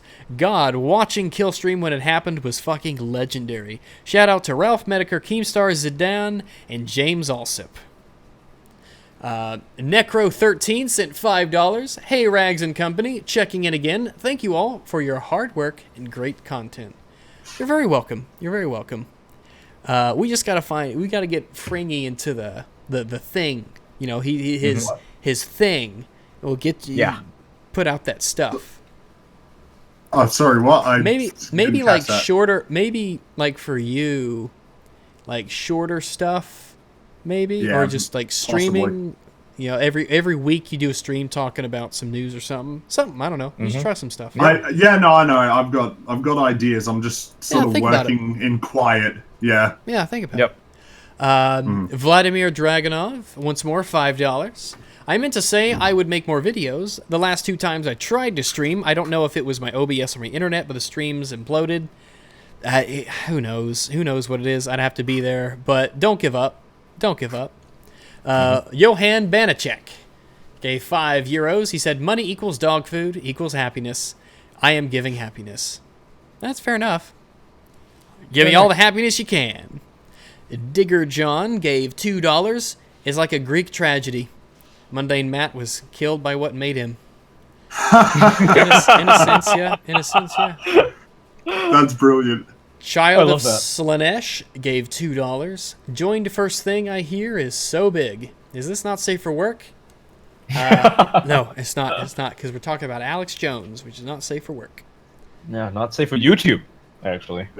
Digger John gave $2 more. Revisit trust busting a century later. Oh, yeah. I mean, trust busting. There was the antitrust case against Microsoft in, 1996, when they were trying to control the Internet Explorer thing, with browsers. They got shut down for that. They got threatened. They were like, yeah, you keep doing this, we're going to shut you down. So they stopped. We need this, but for YouTube and Twitter and Facebook. All right, so there's no way I'm going to be able to pronounce this right. Ziyen? I don't know how it's supposed to be. Ziyen. Gave $10.69. I would like to make videos like you, Fringy, and other opinion response channels. I'm just not sure how to do research or the best way to keep up with current events. Any advice? Thanks for the vids. Twitter, for all of its problems, is a good way to keep current on events. Yeah, I think one thing that you need to do is actually pay attention to people you disagree with, because it keeps you on you. It makes sure that you don't become insulated and kind of, you just I recommend get used to it. Don't follow extremists. Follow people who are like more in the center left and center right. So if you want to get, say, news, someone like Paul Joseph Watson is fine to follow. He's center right. Follow Tim Pool. Follow Tim Pool, Paul Joseph Watson. Follow me. Follow Stillgray, I tweet about the news. Myself. It's just all. I think getting your news from more than one. Hey, Guardian. Yeah. I heard you got banned from Twitter, Guardian. Guardian got banned, which sucks, from Twitter. I don't know who reported him or why, but that's Twitter's cracking down on people, and it sucks. But the best way to learn how to debate and to think is to listen to people debate and analyze things. And if you watch enough of it, it really does start to absorb it, start to soak it up. And if you want people on the left to follow, I'd actually recommend some of the BuzzFeed people, like Ryan Broderick. You can follow his stuff because it's not too extreme or anything, but it does give you that perspective, right? You don't want to be caught in this echo chamber, so you might want to give these people a follow as well. It's good to follow people who respond to a lot of stuff, so that you always have access to the tweet they're responding to, and then get what the other side's talking about. So that's what I do oftentimes. But I'll follow you, Guardian. That wraps up the stream. And can we shill our channels and shit? Yeah, absolutely. In fact, go ahead and do that real quick. I need to use the loo because I've been drinking water. So I'll be right back. Shill away. Shill away. Relatable. Shill away. All right, I guess you should go first. Yeah, you shill first, man. Oh, should I start first? Yeah, you should. Shill first. I do have a channel, but I don't post on it often. I'll try and change that. I've been working quietly on it, on things, trying, because in the past I'd jump the gun and be like, oh, here's this thing you should be looking forward to that never ends up coming out. So I've been working in quiet, trying to develop skills and sort of get to that point. But in the meantime, you can follow that channel, or you can follow me on Twitter. And I'll pass it over to you now. What's the name? Like, Fringy. It's Fringy. Okay. Fringy, you can find it through the YouTube channel, which I'm pretty sure is linked in the description of this video of the live stream. But go ahead. All right, my turn. If you want to follow me, I also have a YouTube channel. I make YouTube videos. I haven't made any for like a week now, but you can follow it at youtube.com/Stillgray. I talk about pretty much the same stuff that Rags does. I offer a slightly different perspective, so you might appreciate that, and maybe you can look at my mug. And I also stream video games. I play them every weekday, starting 1 p.m. Eastern Time at twitch.tv/Stillgray. You can find me there. I interact with the community. I talk to you guys. You guys are awesome. I think you guys are awesome following Rags. You guys are great. We love interacting with you dudes. Yep. And we got $20 here from Kyle Rogers. I'll just read it. I just sat down, so... Yeah, I'll read it. $3 from Kyle Rogers. He says, low-key lurker for literal years, and yet I'm still not subscribed. WTF? Fixed. Appreciate what you do, and glad you're back post-move. Yeah, Thank you. It's really good to be back. Kyle Rogers, $20. Thank you very much, Kyle. So it's weird. We got one more. It's weird though. Like on YouTube, there's so many people that I watch, I'm just not subbed to, but I always know to check up on them, or they're in my recommended so much that I'm always there watching them. We got $10 here from Shiver Fluff. Yeah, no message. Shiver Fluff, $10. Man, that was good. Nice stream to do. But I am hungry. Me too. I need to go get myself some honestly. food. So thanks everybody for stopping on by. I'll try to make this a more regular thing. I'm gonna go ahead and post to the second channel in the morning. The link to the second channel, Dog Bites, is in the description. So go and sub to that one. Press the bell or whatever the fuck you have to do on YouTube these days to get notifications. I'll put out basically all my mundane Matt thoughts. Luckily, we didn't touch into it too much here because really... Nope, it's still fresh. It's still fresh. Talk about it. So, thanks, Fringy. Thanks, Ian, for hopping on. Yeah. Anytime, man. We should do this more. Seriously. Should. And I think we shall. Thanks for everybody who sent super chats. I really, really appreciate that. It's even better than disabling that pesky ad block. So there you go. That's Mundane Matt's thing. For those of you who don't know, remember, he sells merch. Let me. Why would anyone want to buy Mundane Matt merch? Come on.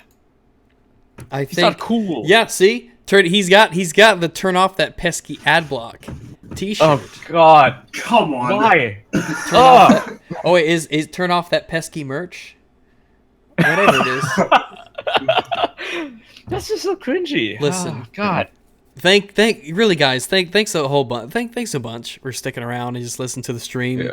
I see all you guys saying goodbye in the chat, and I see all that stuff, and thanks very much. I really appreciate that. Thanks. When we lads. stream again, I think we can talk about Ninja because there's a lot to go into actually about that situation, and there's also Riot Games, so we want to talk about that as well. So Absolutely. catch us pretty soon.